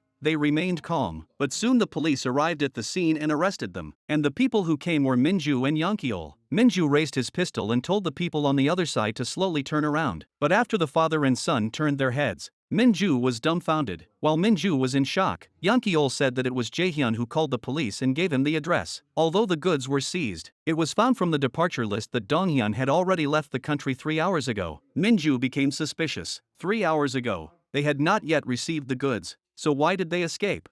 Could it be that their brother and father had contacted them beforehand? So Yeonkiol and Minju interrogated Jaehyun and Junsu together. Junsu told Yeonkiol the whole story, and found that the person they had been smuggling was not Donghyun, but the president of Wangjiam Fisheries, Yeonkyu. So soon Yeonkiol returned home with his colleagues and arrested Yeonkyu. Everyone was stunned and chased after him to ask about the situation. When Yeonkyu arrived at the police station for questioning, he also begged Yeonkiol to help him out. At this point, Yeonkyu started to talk about the two of them being brothers, but he forgot how many times he had slapped Yeonkiol when they were kids. After learning that Junsu had exposed his misdeeds, Yeonkyu also revealed that Junsu was a gangster. Yeonkiol was very surprised. Wasn't he a fisherman? Meanwhile, outside the interrogation room, Minju kept asking her father and brother for details about their involvement in the smuggling incident. But Junsu was afraid of disappointing Minju. He didn't plan to confess to his gangster identity right away. Instead, he wanted to wait until he found his younger brother before turning himself in. That way, he wouldn't feel so guilty. That night, Yeonkiol took Junsu out for a drink. His sister was a cop and his brother was a gangster. He couldn't understand why Junsu had done this. Junsu told Yeonkiol everything he had done over the years. She said she would pay the price accordingly, but she still needed 2 more days. Soon, Junsu went to the address given by Donghyun. However, the owner of the family said that 14 years ago, this child was indeed in his home, but no matter how he coaxed him, he wouldn't eat. He kept saying he was looking for his sister Minju. Junsu asked the woman where she saw the child. The woman said she saw the child at the orphanage. After that, she went back to look for him, but she couldn't find the child. Soon after, the orphanage closed down. Junsu was very disappointed. The clue he had finally found was cut off like this. Meanwhile, Jinki also saw a photo of Sura and Minhee in the newspaper, because Minhee had changed her name to Zeke. Jinki also mistakenly thought that Minhee was the granddaughter who was lost that year. When she questioned Sura why she had hidden her granddaughter, the scheming Min-hee also began to act. She asked Sura innocently why she had hidden the truth. Sura was also dumbfounded by Min-hee's actions, so she dragged Min-hee outside and questioned her. What do you really want? Soon, Ki-hun learned everything from Jinki. He pretended not to believe it and even volunteered to take a paternity test. After all, in Jinki's eyes, the last person who wanted Zeke to come back was him. But who would have thought that this Zeke was in cahoots with him?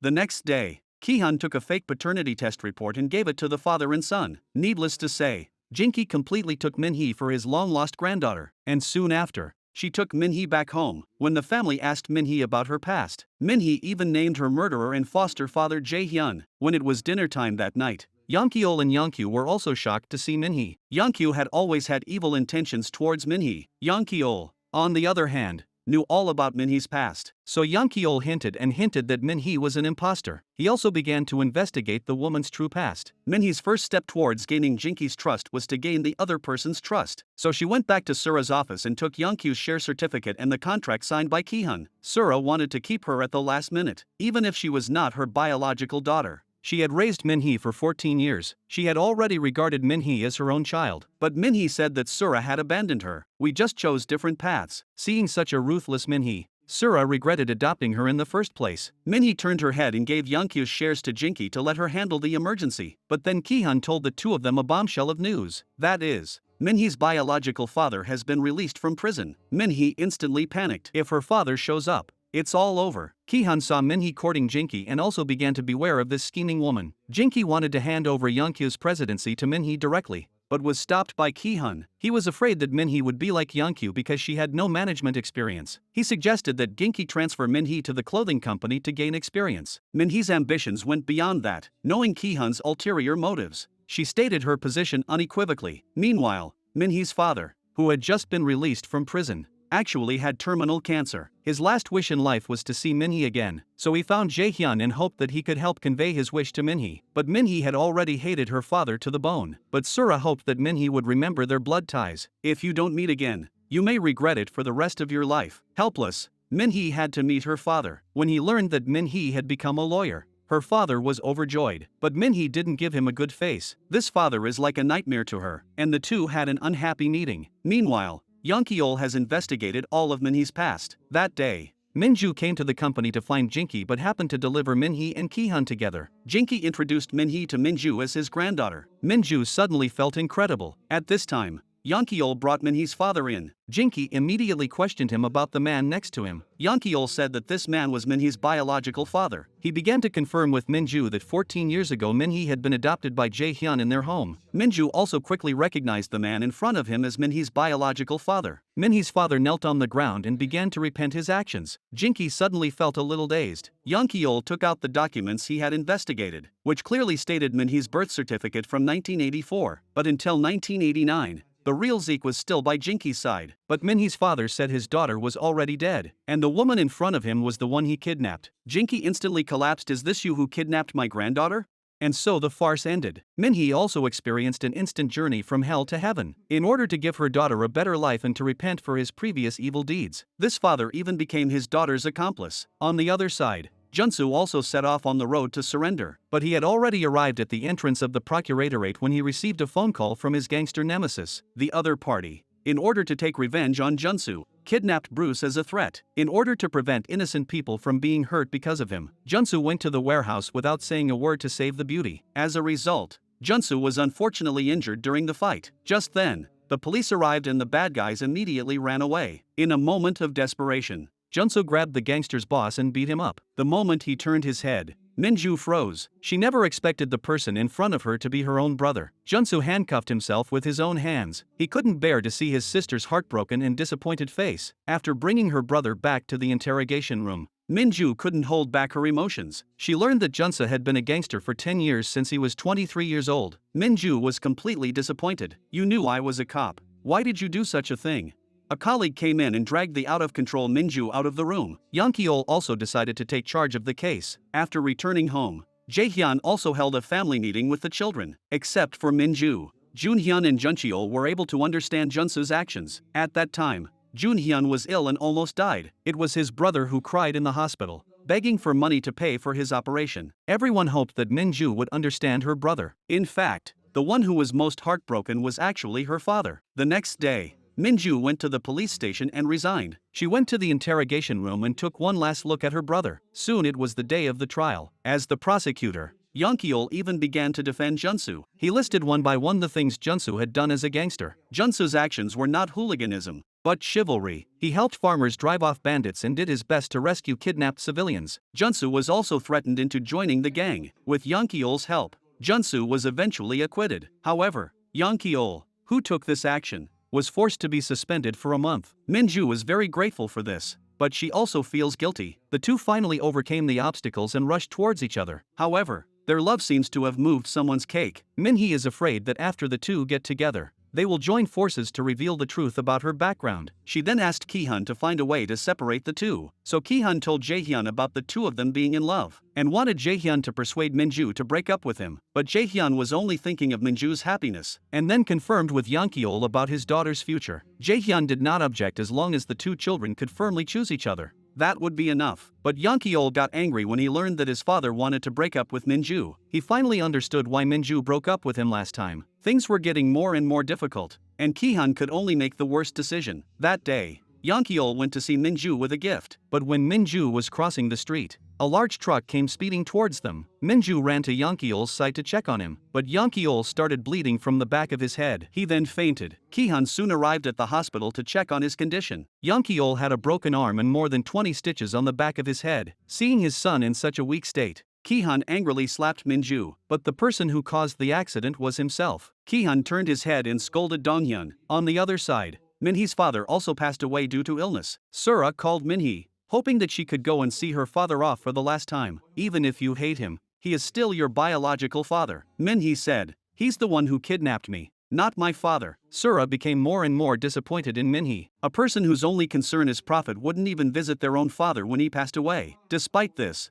Minhee still went to the funeral to see her father without telling anyone. Soon, Minhee successfully took the position of president of Wangjiam Fisheries, and Minju also accepted Jinki's offer and came to Wangjiam Fisheries to take charge of the farm. Since the two were adopted sisters before, Jinki also did not hesitate to let the two help each other, and they met more and more often at the company. Because Sura was going to marry Jaehyun, Minju invited Minhee to come to the wedding with her on this day. When she learned that the two were getting married, Minhee was scared, because Sura and Jaehyun's marriage would lead to the disclosure of her true identity. She wanted to stop them, but Sura was disheartened by Minhee. Who are you to interfere in my life? I will keep your secret for you. From now on, you just need to live as Zeke. Minhee told Kihyun about the two getting married. Kihyun was shocked. In fact, he had been in love with Sura since they were in the orphanage. Seeing the woman he had loved for many years getting married to Jaehyun, Kihyun could no longer hold back his feelings. He found Sura and confessed his love. He said that his current wife was just a stepping stone for him, and threatened to bring you back to me once I have captured the golden seafood. But this confession made Sura feel sick, so Kihyun also began to pester Sura. No matter how Sura refused, he was determined to have his way. Sura slapped him directly. Kihyun, however, wanted to take advantage of her. Just then Jaehyun rushed back, without saying a word. He punched Kihyun to the ground. Then the two of them went to the cafe. Jaehyun was no longer polite to Kihyun. He had already investigated everything during this time, and his threat also made Kihyun want to kill again. That day, Jaehyun and Junsu talked about their childhood. So Junsu confessed to his father that he and Minju were not biological siblings. Soon, his father took Sura and Minju's things to the identification center. When he saw the results, he was completely dumbfounded. Sura and Minju were actually mother and daughter. Jaehyun immediately called Sura, but at this time, Sura was being hassled by Kihyun. In the midst of their tussle, Sura's bag accidentally fell to the ground. He didn't want to see Kihyun, so he turned away without finishing picking up his things. But this important phone call was seen by Kihyun. Kihyun didn't connect, and then a text message came again. Jaehyun was also a little stunned when he saw Kihyun. He even brought Donghyun with him. Kihyun questioned Jaehyun about the meaning of the text message he just sent. Jaehyun also confidently revealed that Ginki and Minhee were fake grandchildren. He took out the paternity report from his clothes. Kihyun hoped that Jaehyun would not expose this secret and not stop him from doing anything. But Kihyun is just someone who trafficked in children and disguised a fake to take over someone else's property. Kihyun saw that it was not reasonable and decided to get rid of the obstacle in front of him. Donghyun began to fight with Jaehyun, but he was no match for Jaehyun. Just then, Ki-hyun knocked Jae-hyun unconscious with a stick from behind. They took the paternity test results. Dong-hyun helped Jae-hyun into the passenger seat of the truck. They drove to a remote suburb. They tampered with the brakes to make it look like Jae-hyun was driving tired. The car then lurched onto the road. When the car hit the guardrail, Jae-hyun woke up, but then a car came from the opposite direction. Jae-hyun saw that the brakes were not working, so he swerved hard. Fortunately, Jae-hyun was discovered by a kind person and taken to the hospital, but due to his serious injuries, he did not wake up quickly after surgery. After learning that Jae-hyun was not dead, Ki-hyun also sent Dong-hyun to the hospital again to deal with the aftermath. He disguised himself as a doctor and pretended to see a patient to send Sura out, but Minju realized something was wrong and rushed in to check. Dong-hyun had already removed Jae-hyun's oxygen mask and was preparing to suffocate him with a pillow. At the critical moment, Minju rushed in to stop this monster. She first went back to help her father put on the oxygen mask. When she went out again to chase after him, she met Junsu and Young-keol. When the group chased after him, Dong-hyun had already escaped. Young-keol quickly called a colleague and said that Dong-hyun had appeared. Jae-hyun came to her senses and used the last of her strength to put the hands of the two people together. Before he could finish speaking, he completely stopped breathing. The two were heartbroken, but they didn't realize that this sentence meant mother. They thought Jae-hyun was telling the children to treat Sura as their mother in the future. On the other side, Minhee also discovered that Jinki had Alzheimer's through her various sluggish actions, so she mentioned the shares on this day, and lied that yesterday Jinki said she was not feeling well and wanted to inherit the shares early. Jinki could not remember at all if she had really said such a thing. After hesitating for a few days, she also decided to confess her illness to Minhee, and said that she would inherit all the shares to her. Minhee pretended to be very worried about Jinki's condition and said that she did not need her grandmother's shares, but this was all a trap she set for Jinki. On the other side, Minju was also asking her colleagues to help investigate the truth about her father's car accident, but she unexpectedly learned from Sura that Dong-hyun had once instructed Minhee's father to abduct Zeke. This statement was completely different from what Minju had heard. Minhee's father had said in Jinki's office that he abducted the child because he was worried about his daughter's medical expenses. Since Jae-hyun was involved, Sura also did not hide the truth. They made Minhee pretend to be the granddaughter of a chaebol in order to seize their wealth. They also planned the gold smuggling back then. Minju could not stand by and do nothing. That was the company that Jinki had spent her entire life growing. But Sura could not send Minhee, whom she had raised for 14 years, to prison. She prayed that Minju could help her keep the secret. Minju was torn inside, but that night, she received a call from Jinki. Jinki asked her to come to her house by 8 a.m. the next morning. The next day, Minju arrived on time. The family was sitting together in the living room. Jinki was going to announce the inheritance of her shares that day. Of the 50% of the shares she owned, she gave her daughter and Youngkyu a combined 9% and gave Youngkyeol 1. The remaining 25% she gave Minhee, and the remaining 15% Jinki decided to give to Minju, because Minju had the same dream as her. That is to cultivate fish fry and release them into the sea and share the joys and sorrows with the fishermen. Jinki wanted to set up a foundation and let Minju be the head. Whether it is setting up a research institute or using it as breeding funds, she let her do it. Minju's 15% share was something Minhee had not expected. It completely exceeded her expectations. When Ki-hyun asked her for half of the 25% share as agreed, she immediately denied it. Minhee said that she got all these shares because of her own efforts. You, the vice president, have not helped at all. At that moment, Young-keol walked to the door. Ki-hyun made a last-ditch attempt to threaten Minhee. If her identity is revealed, she will lose everything. But Minhee is not afraid at all because she has nothing to lose. But in that case, Ki-hyun's 14 years of hard work will all come to naught. Minhee decides to give him 5% of the shares. Ki-hyun is furious, but there is nothing he can do. But after Ki-hyun leaves,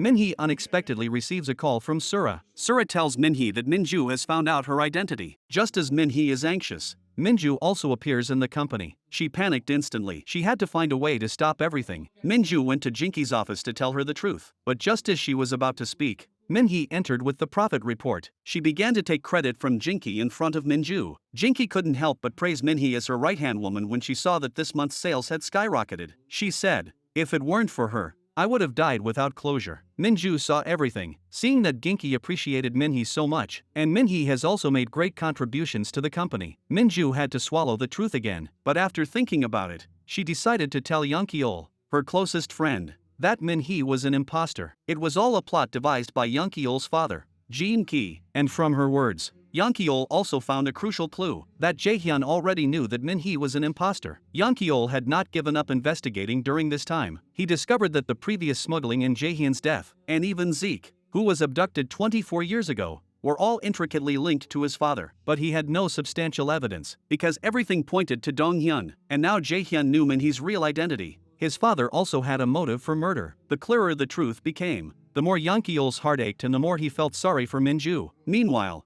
Jinki, who had distributed the shares, also informed everyone in the family of her illness, and she was temporarily hospitalized for treatment. However, Won and Ki-hun were afraid that the truth would be revealed and planned to expel Min-ju, who owned a large number of shares, from the group. The two of them also planned to cancel the foundation plan, so they began poisoning the fish in the farm and framed Min-ju for it. They planned to hold a disciplinary meeting to remove Min-ju from her position on the grounds of improper farming, but Min-ju was a fish farming expert. If she had farmed the fish according to her own methods, this situation would never have occurred. Plus, the farm received orders not to let her, the person in charge, get near the fish. Min-ju felt more and more that something was wrong, so she found Junsa to protect her. She secretly scooped up water from the fish pond and sent it to the lab for investigation. Soon, the disciplinary meeting was held as scheduled. The shareholders accused Min-ju's actions one after another, but Min-hee was afraid of taking responsibility, so she asked Ki-hun to make the important decision to fire her. Ki-hun was of course not stupid. He had already thought of a foolproof plan. Min-ju carried a box and walked in from the entrance of the conference hall, and told everyone the truth. Ki-hun said that if someone deliberately poisoned someone,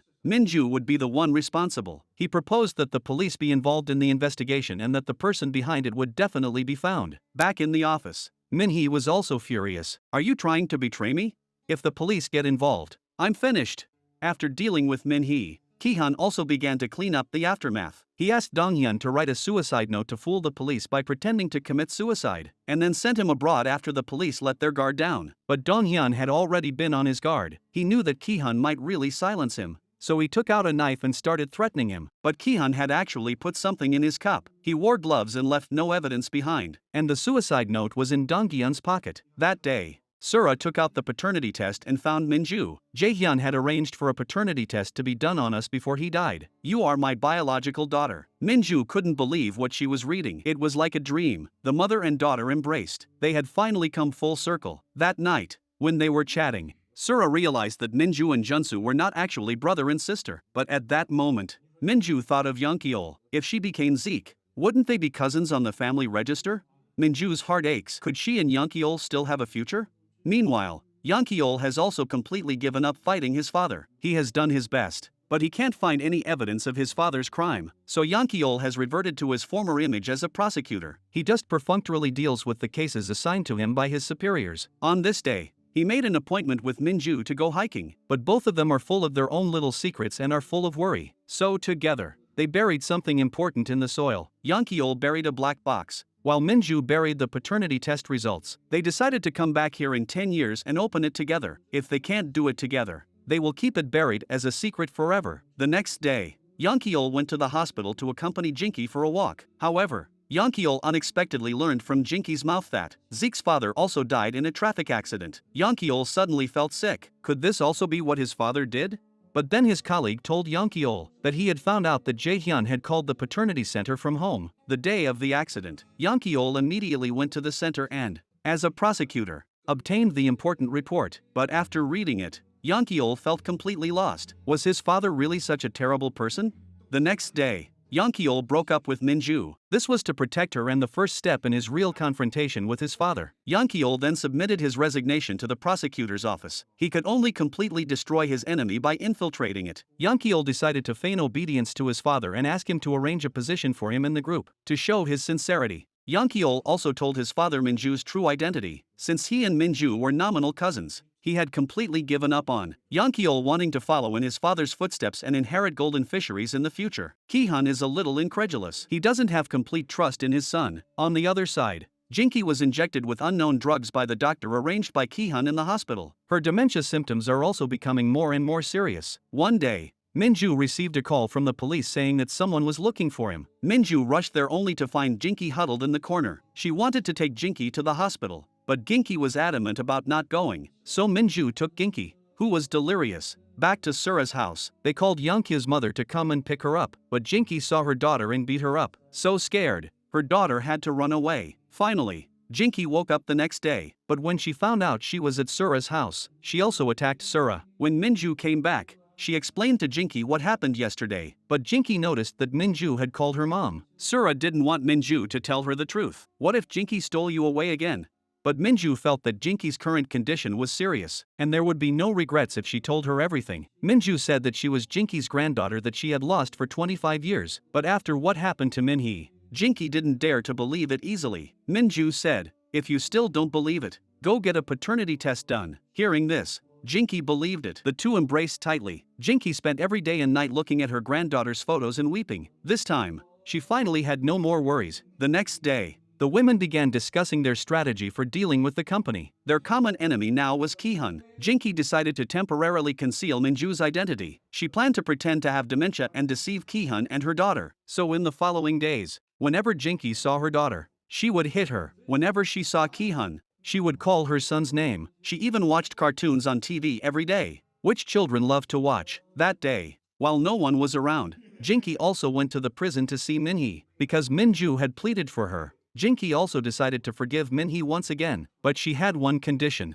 which was that she hoped Minhee could help Minju take back the group after she got out of prison. Meanwhile, Ki-hun also convened a shareholders meeting. He wanted to reclassify the consortium owned by Minju as part of the group, so that he could take it for himself. But long before that, Jinky had won over Yonkyu. She told Yonkyu to definitely support Minju, and that way, she would help him become the chairman. So at the shareholders meeting, Yonkyu voted all his shares for Minju. The combined shares of the two of them also happened to be a tie with Ki-hun. Just as Yonkyu and Ki-hun were at an impasse, Yonkyeol stood up and said that he still had 1% of the shares. But what no one expected was that he voted that 1% of the shares to his father. This move was enough to gain his father's trust, but it also completely broke Minju's heart. Minju couldn't bear to see the foundation being taken away like this, so she took the foundation's credible plan and prayed to Ki-hun to give her a chance. After several discussions, Ki-hun decided to give her 5 billion won to develop and research new products. If successful, the foundation will be restored. If not, the loss will be borne by Baek-il-woo. Fortunately,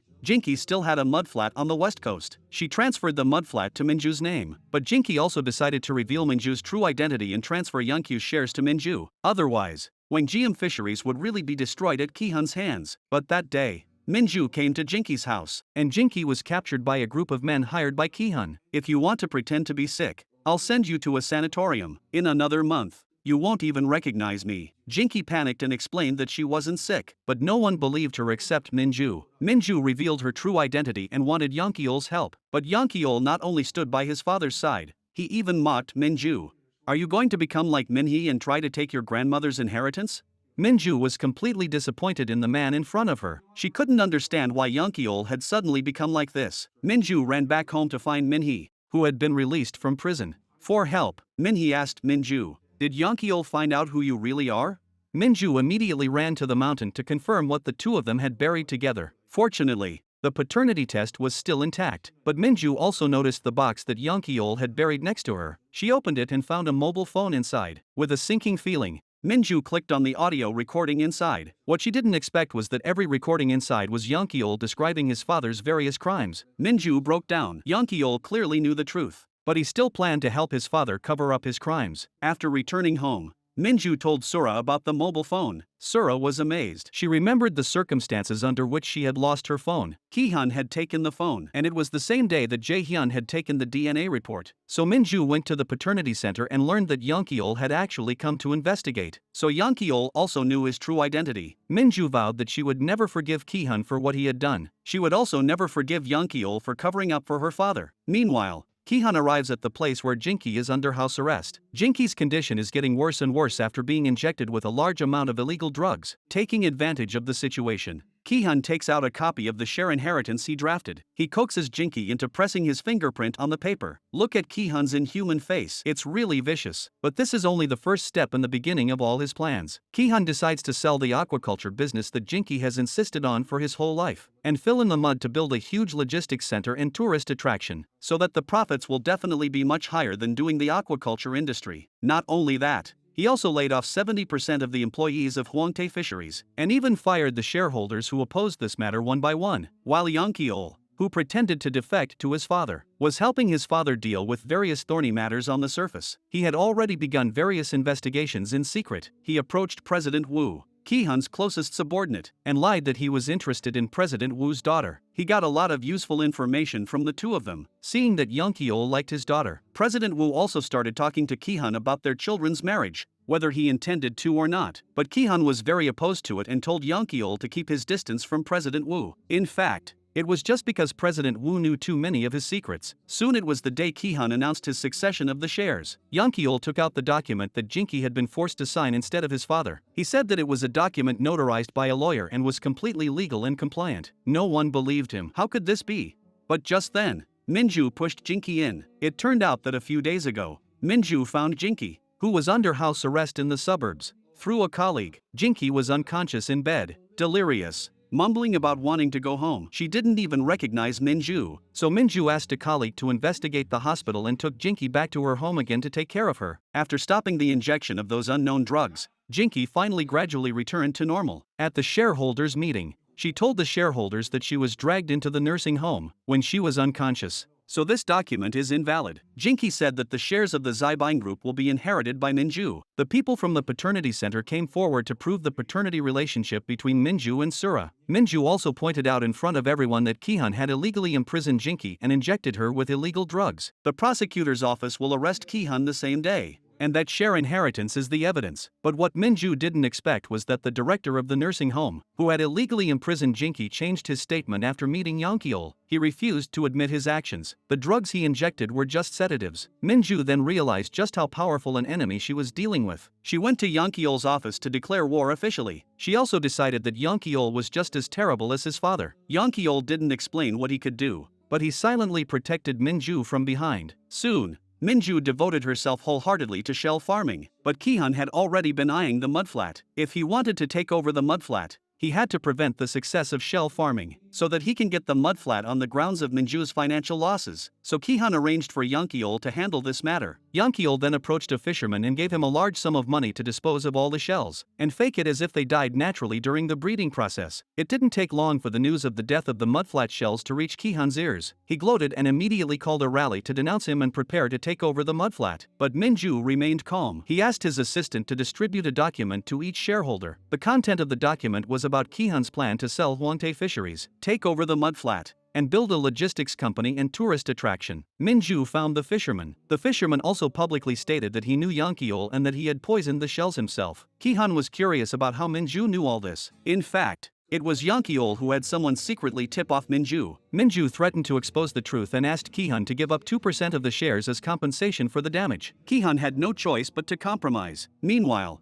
Jun-woo, who had been separated from his elder brother and sister 14 years ago, finally returned. Not long after, he arrived at the raw fish restaurant run by his elder brother and sister. But instead of going in, he stood in the doorway and looked at the two people inside. Jun-woo remembered what his sister Minju had promised him when they were young. She had promised never to let go of his hand. But 14 years ago at the bus stop, he had found. Jun-woo was very disappointed. It seemed that his siblings had been doing well without him. He went to a karaoke bar by himself to vent his emotions, singing the song he loved when he was young. But as he sang, he couldn't help but feel sad. Over the years, Jun-woo had kept his brother's urn with him, and this urn is the most precious thing in Jun-woo's life, because only his brother Jun-hee would never abandon him. But the next day Jun-woo still came to the restaurant. After many years, Minju did not recognize the man in front of her. Jun-woo also did not reveal his identity. He just said that he came to eat raw fish. Just then Junsu walked out. Jun-woo's eyes filled with tears. He missed his brother and sister very much. Minju served raw fish to Jun-woo. The familiar taste of the first bite brought back memories. The last time he ate it was with his sister Minju and brother Young Ki-ol. Jun-woo could no longer hold back his emotions. Minju also sensed that something was wrong. She walked over to Jun-woo and asked if he didn't like the taste. Jun-woo was afraid that he would cry the next second, so he put down the money and walked out. Jun-woo was a little confused, but then she noticed the white jar that the man had left on the chair. When Minju picked it up to check, she froze in place. She immediately rushed out and caught up with him, shouting Jun-woo. Jun-woo didn't want to admit it and said, "You've got the wrong person." But Minju once again grabbed him and said he hadn't got the wrong person. She slowly took off the hat on Jun-woo's head. Jun-woo had already cried his eyes out. The two embraced tightly. The younger brother who had been searched for 14 years had finally returned alive. When Minju returned to the shop with Jun-woo,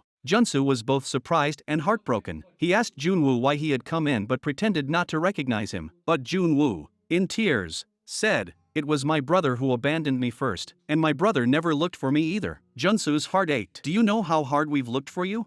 Over the years, we not only searched every orphanage in the country, but also abroad. But we never heard from you. Junwoo could not hold back his tears. He finally let go of all his grievances at that moment. His hesitant hands embraced his long-lost brother. When they heard the news that Junwoo had returned, Junhyun and Yuwon also rushed in. Flustered, the moment they locked eyes, they could no longer hold back their emotions. The 5 siblings embraced each other. They were finally reunited at that moment. Soon, they called Min-hee and Owen's family over. It was then that they learned that Junwoo had actually been adopted to the United States, and his adoptive father was one of the wealthiest men in the United States. However, Junwoo did not tell them about his adoptive father, but explained that his adoptive father ran a small company, where everyone laughed and joked. But they all failed to notice Yeonkyol at the door. Seeing Junwoo return, Yeonkyol gave a relieved smile, but he was in no position to go in. The next day, the sisters took Junwoo to visit their father's memorial hall together. Junwoo deeply regretted not being able to see his father one last time. At this time,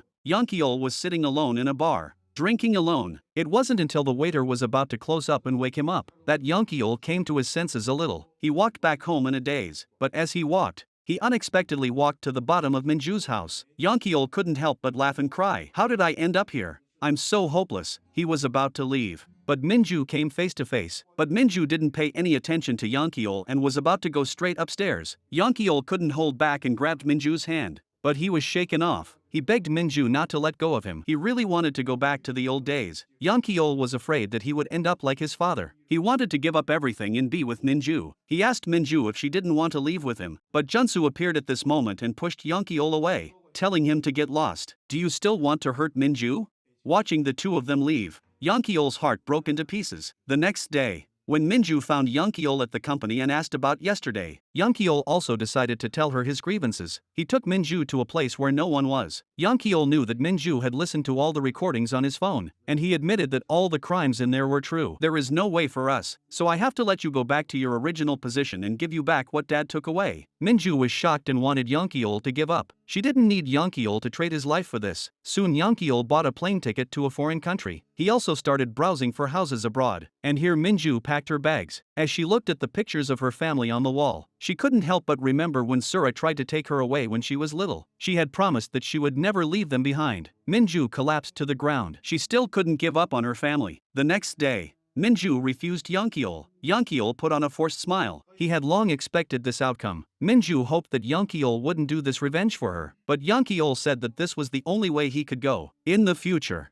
I will stand by my father's side and torment you endlessly, but you must believe that is not my intention. One day, I will return everything to you. Yeonkyol turned away with tears in his eyes. Minju could not hold back her tears either, but these two people who loved each other so much could no longer hold hands. After leaving, Yeonkyol went to the rooftop and burned the 2 plane tickets. This probably also meant that their love had come to an end. Not long after, Kihan announced that he was selling Wangtaek Fisheries. Minju strongly opposed this, saying that her grandmother had worked hard her whole life to build the company and it could not be sold so easily. She then offered to buy the company herself, but Kihan said he would sell it at auction to the highest bidder. He could make a lot of money at the same time. Minju's total stake was 85 billion won. If she wanted to get out of it, she would have to find someone who was willing to pay 100 billion won. So Yeonkyol recommended Min-hee to his father. As soon as he defected to his father, Yeonkyol took advantage of Min-hee's affection for him and pretended to ally with her against his father. And Min-hee took advantage of Yeonkyol's affection for her and planned to trick all the shares from him. So Min-hee and Yeonkyol's shares combined would be 125 billion. But Kihan knew that Min-hee would not help for nothing. Yeonkyol proposed that Min-hee become vice president and that he marry her. Yeonkyol soon told Min-hee about his plan, but when he faced Min-hee, he phrased it as he planned to trick his father, and then the two of them could swallow up Gold Group together. Min-hee believed him and agreed. Why not swallow up the group and marry the man she loved?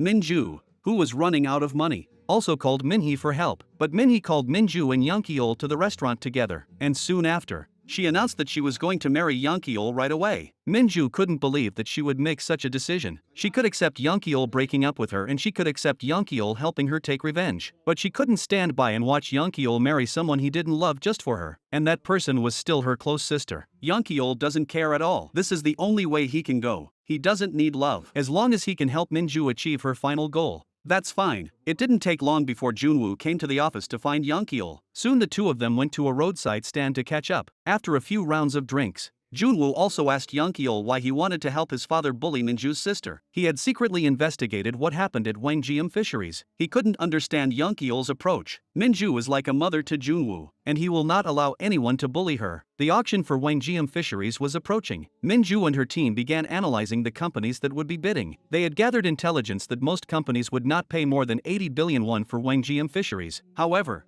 they noticed a new company, and the representative of this new company was none other than Minhee. Minju immediately became restless and rushed to Minhee's office to question her. "You clearly promised me several times in front of my grandmother that you would help me take back the group, but now you are going to go back on your word and buy Wangjiam Fisheries?"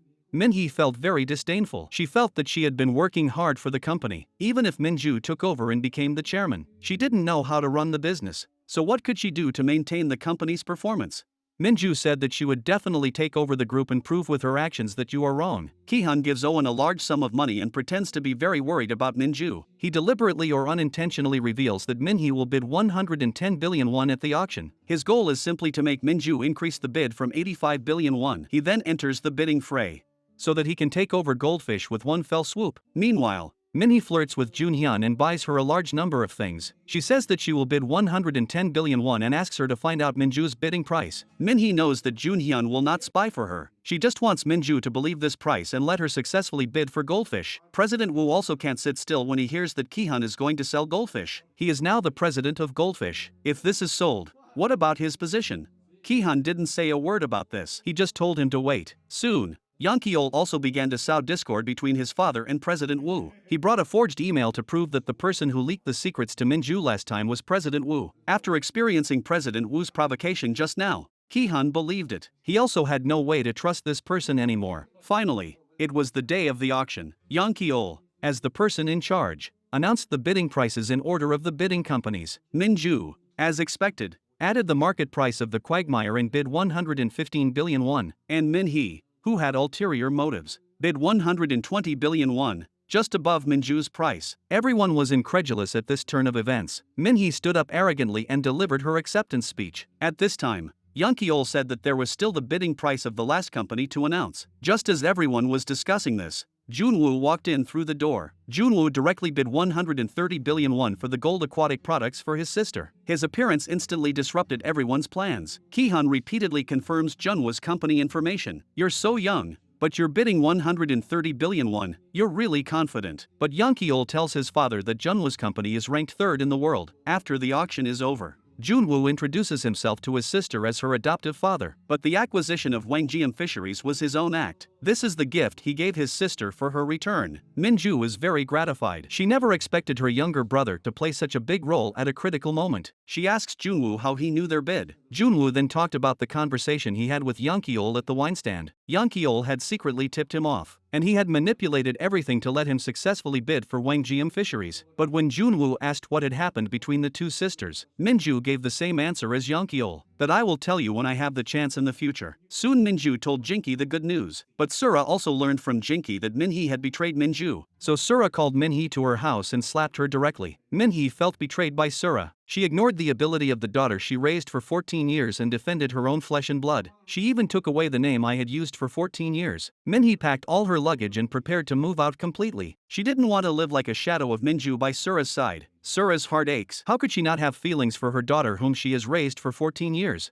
During this time, Sura has not been idle. She plans to use Ki-hun's feelings for her to provoke a rift between him and his wife. So Sura ate a lot of food and was sent to the hospital. First, she gained Ki-hun's sympathy. Then she pretended to want to start over and accept Ki-hun's kindness. So Ki-hun took Sura to the mall to buy bags. But this scene was witnessed by Yeonkyu's mother. Yeonkyu's mother immediately found Sura and started attacking her. In her words, she revealed that she had hired a detective to investigate whether Ki-hun had someone else. Yeonkyu's mother let Sura know in no uncertain terms to stay away from Ki-hun. After leaving, she kept guarding Sura's door until Sura drove out at night. Yeonkyu's mother followed and went to the restaurant together. But how would she know that all of this was done deliberately by Sura?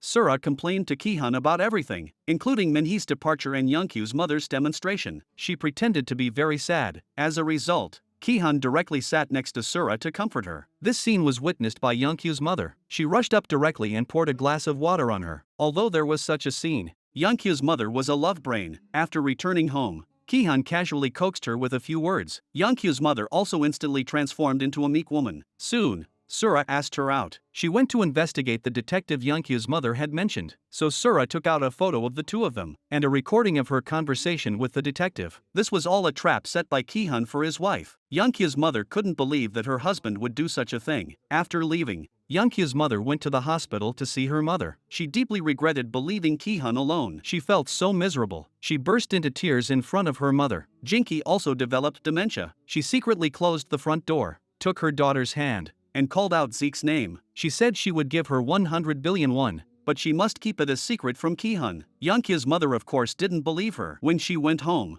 she lost her temper with Ki-hun and inadvertently revealed that her mother's illness was so serious that she would give her 100 billion won. Ki-hun thought that his mother-in-law would not have said such a thing for no reason, and that there might really be such a sum of money. He instructed Youngkyul to investigate the money. If it existed, he must take it. It wasn't long before Youngkyul brought over a copy of Jinky's previous accounting information. Ki-hun thought about it for a while and then immediately went to the hospital. He knew that his mother-in-law would not recognize him, so he directly inquired about his mother-in-law's Swiss bank account and password. Just then, Minju arrived. She was very surprised to see Ki-hun here. She also knew that Ki-hun must be here for something bad, seeing that her grandmother was not in a good condition. Minju angrily drove Ki-hun out. Ki-hun also sensed something, so he went to ask his mother-in-law's lawyer and tried to bribe the other party with money. But the lawyer's eyes flickered and he refused to admit it. He also did not accept the advantages that Ki-hun offered. But this made Ki-hun even more certain of the existence of this Swiss account. Before that, Ki-hun also bribed Owen. With money, he asked Owen to copy the confidential documents on shellfish farming from Minju's computer, and successfully plagiarized Minju's technology in order to force Minju to sell mudflats. Minju had no choice but to do so. However, she proposed to sell mudflats through auction to the highest bidder. Ki-hun originally looked down upon the market price of mudflats, which was at most 30 billion won, and no one would pay more for it. But then a document about the construction of the ocean cluster on the mudflat was posted online. The leak of this document affirmed the value of the mudflat on the one hand, and on the other hand, the number of companies participating in the bidding would continue to increase and the price would continue to rise. So Minju and Youngkyul also began their own plan. Minju first found Ki-hun's trusted friend, President Wu. He provoked the relationship between the two and suggested that President Wu use the shares in his hands to attract other investors. If you can raise 100 billion won and buy Mudpool, then you won't have to let Ki-hun push you around. Youngkyul, on the other hand, found his ally in Minhee and asked her to bid 200 billion won for Mudpool, but he didn't really want to buy it, as his goal was to raise the value of Mudpool so that Ki-hun would have to put all his money on it. However, neither President Wu nor Minhee had enough funds, so Minju brought the two together. That way, the funds would just be enough to reach 200 billion won. Youngkyul, on the other hand, immediately informed Ki-hun of President Wu and Minhee's plan to join forces. Now, the only way to win the auction for the swamp is for Ki-hun to sell all his shares, but he is reluctant to do so. The next day, Ki-hun went to the hospital and forcibly took Jinky home. With Jinky at home, he can better find out the secret funds. From that day on, Ki-hun would occasionally come to Jinky's room and ask for the passbook, but Jinky would always cause some problem at the critical moment, leaving Ki-hun with no choice. Soon it was the day of the auction for the bog. With the bidding from Won and President Wu, Ki-hun also purchased the bog at a huge price. But after the auction ended, Minhee witnessed Minju and Youngkyul together, listening to the two celebrating what happened today, and watching Youngkyul affectionately touching Minju's face. Minhee also realized that she had been deceived by Youngkyul. Meanwhile, Ki-hun and President Wu also fell out over the auction. Ki-hun accused him of betraying him. President Wu was angry that Ki-hun had not given him a new position. As they argued, their words became more and more pointed. President Wu bluntly told Ki-hun that he had killed Donghyun. Youngkyul, who was listening, heard all their conversations. In that case, as long as I can get the cup with fingerprints on it, I will have evidence that my father killed someone. Then Minhee came to Youngkyul's office and learned that Youngkyul was taking advantage of her feelings. Minhee was angry and disappointed. Since she was young, she had never trusted anyone. Youngkyul was the first person in her life that she wanted to trust and rely on. Minju said that she would never give up the fight for the group. So the next day Minhee told Ki-hun that Youngkyul was the one helping Minju. Minhee gave Ki-hun a choice. Let me be your daughter-in-law. So Ki-hun began to test Youngkyul's undercover identity. He said, I don't want to believe that Youngkyul betrayed me and chose Minju, because you are my son. If you fool me for Minju, I will definitely dismember that child. Youngkyul panicked instantly. In order to prove himself and protect Minju, he had no choice but to marry the woman he didn't love. Minhee knew that Youngkyul didn't love her, but she still accepted Youngkyul's insincere marriage proposal. Subsequently, Ki-hun found Minju and threatened her. I know that Yankeol has been secretly helping you. If you continue to work with Yankeol like this, don't blame me for being ruthless. By that time, I might as well kill Yankeol. These words completely shocked Minju, but they also made her more determined to take back her grandmother's company. So Minju asked President Wu to expose Ki-hun for embezzlement and bidding on the quagmire. If you agree, then I will give you the highest position in the company. This high position was a great temptation for President Wu. He was also completely shaken. That night, Yankeol came to Jinki's room to see. In this family, he can only complain to his grandmother, who has Alzheimer's. Yankeol told him that he was going to marry Minhee, and Dad had already noticed that he was helping Minju. Jinki realized that something was wrong and pretended that he was talking about a TV show. Yankeol also felt down. He said that he would do everything he could to help Minju against Dad. But how could the two of them know that Ki-hun had heard all of this?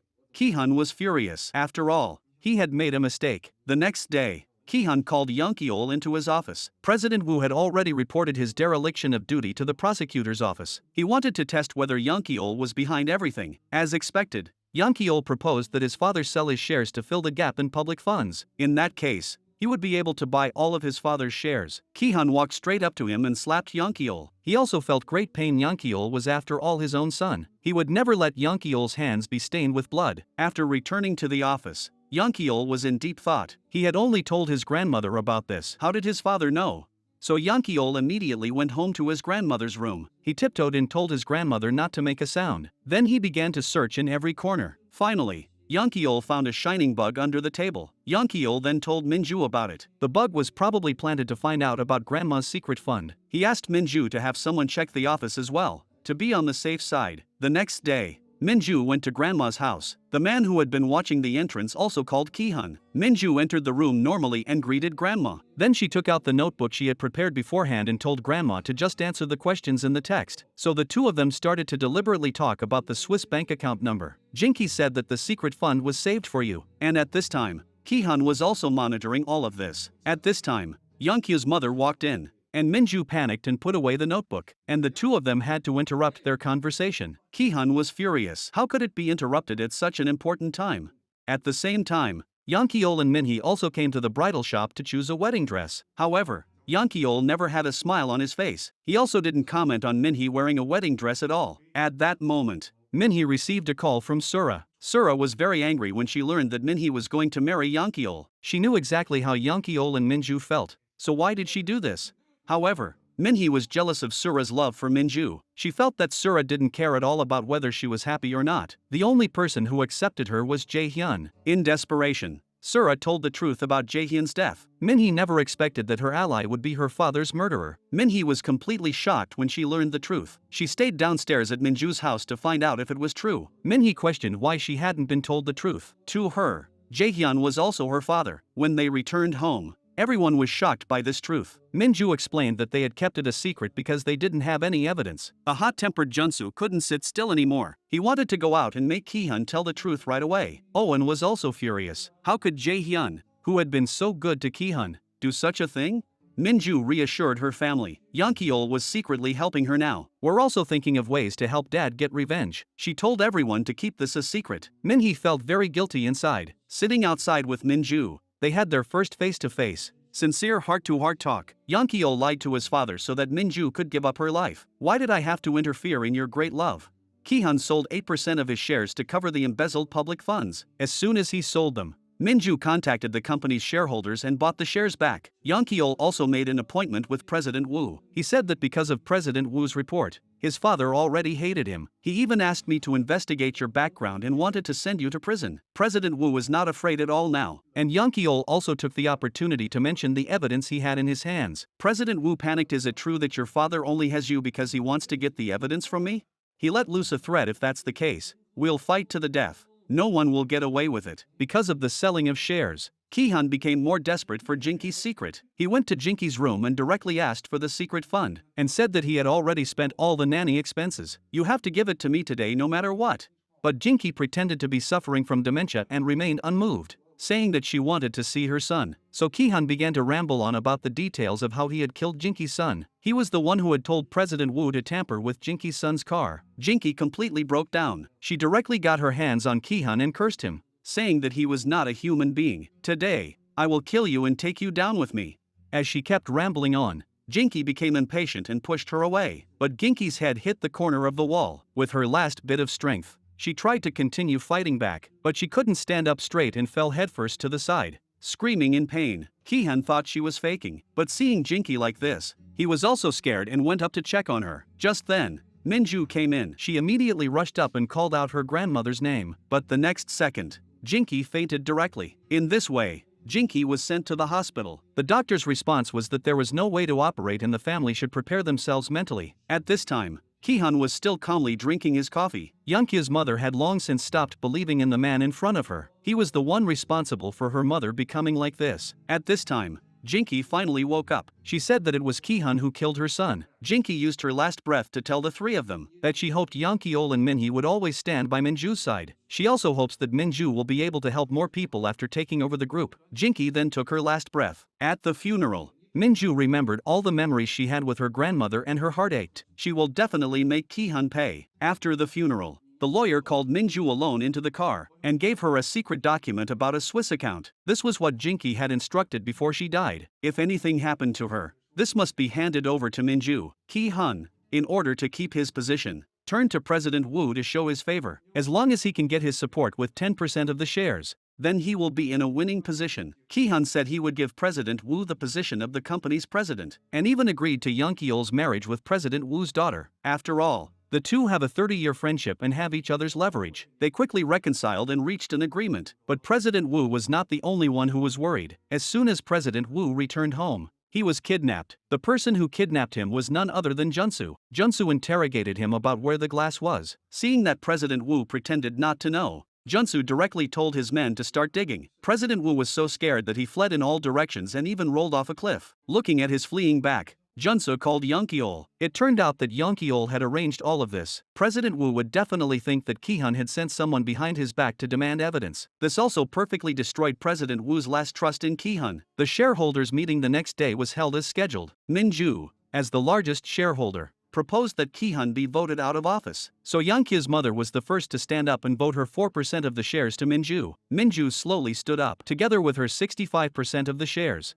She challenged Ki-hun. Even so, you have to keep going. After the meeting, Minju and Minhee went to the office. Minju didn't expect Minhee to stand by her side. She was very grateful, and Minhee didn't realize until now how terrible a person she had almost become. She abandoned the people closest to her in order to climb to the top, but the higher she went, the more desolate she felt. Looking at the terrifying Ki-hun, she felt as if she were seeing herself, but she also really wanted to be embraced by the warmth of her family. Minhee couldn't help but cry out. She felt that she simply didn't have the face to face Minju again. And after Ki-hun returned home, he also began to lose his temper with Youngkya's mother. Who knew that Youngkya's mother was very disdainful? She arrogantly picked up the divorce papers on the table and said that she had already contacted a lawyer. Ki-hun was also completely dumbfounded. He thought that his wife had long been under his control, but he didn't know that Sura had told his wife everything he had done. The next day, Owen, threatened by Ki-hun, handed him a document stolen from Minju's room. This document was the secret fund that Jinky had inherited from Minju. Ki-hun could not contain his joy and immediately rushed to the bank. But when he took something out of the safe, there was only an account book inside. At that moment, Minju walked in. Ki-hun then realized that this was a trap set by Minju and Jinky. Minju told him that there was indeed 1 trillion won. The account book contained the charity work that grandma had done quietly for 40 years. President Wu on the other side had already promised to go to the prosecutor's office in 2 days with the cup and turn himself in. Sura also confessed that she had used Ki-hun's feelings to provoke his relationship with Youngkya's mother. Even Youngkyeol told Ki-hun that he had set up this whole thing for him. For a moment, Ki-hun experienced the betrayal of all his friends and family. He couldn't believe that he would end up in this situation. Youngkyeol persuades his father to turn himself in and accept the punishment for his crimes together with him. This is all a son who loves his father dearly can do. Youngkyeol is deeply tired of Ki-hun. He also feels extremely tired after coming this far. Ki-hun promises to turn himself in with Youngkyeol the day after tomorrow. It's also time to let go of everything. After going through countless hardships, Minju has finally regained the group as she wished. She sat in the position of the chairman of the board and humbly asked everyone to help her work together for the group. Minju appointed Minhee as the president of Wangjiam Fisheries. There was also loud applause in the hall. In order to fulfill his son's last duty, Youngkyeol made an appointment with his father to go to the police station the day after tomorrow to turn themselves in. He wanted to use the remaining tomorrow to enjoy some time alone with Minju. The next day, they drove to the suburbs for a tour. The two went to the market together and put colorful hats on each other. It felt like they were back to their first date when they were young. It had been a long time since they had been so happy. After returning to the villa,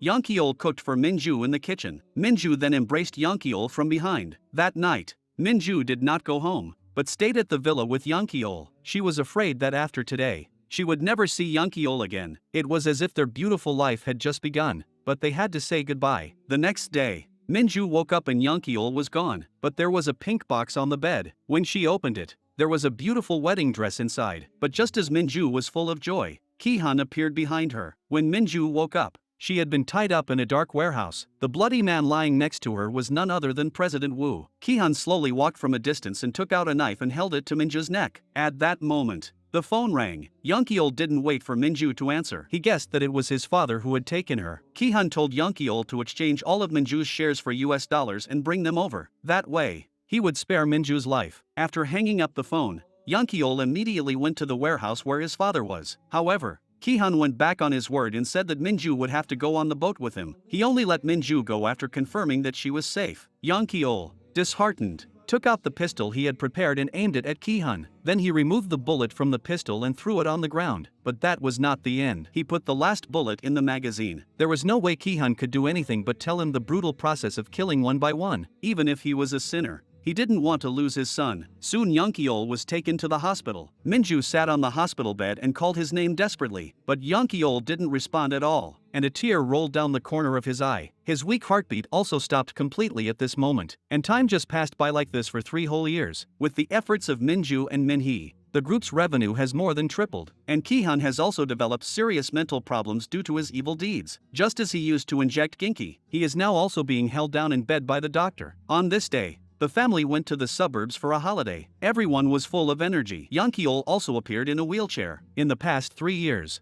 Yeol has undergone major and minor surgeries. Minju has been by his side the whole time, helping him recover. Everyone joked that if it were anyone else, they would have given up a long time ago. Just then, it started raining heavily. They took shelter together under the shade of a tree. But after a while, the rain stopped. A long-lost rainbow appeared in the distance. Everyone couldn't help but think of that day when they were little. They also watched the rainbow in the distance on that day. Holding hands, they were the 7 colors of the rainbow and Dad was the sky. The difference from their childhood is that they now have Sura and Yeol to keep them company. And that's the end of today's story. Thank you all for your support and love.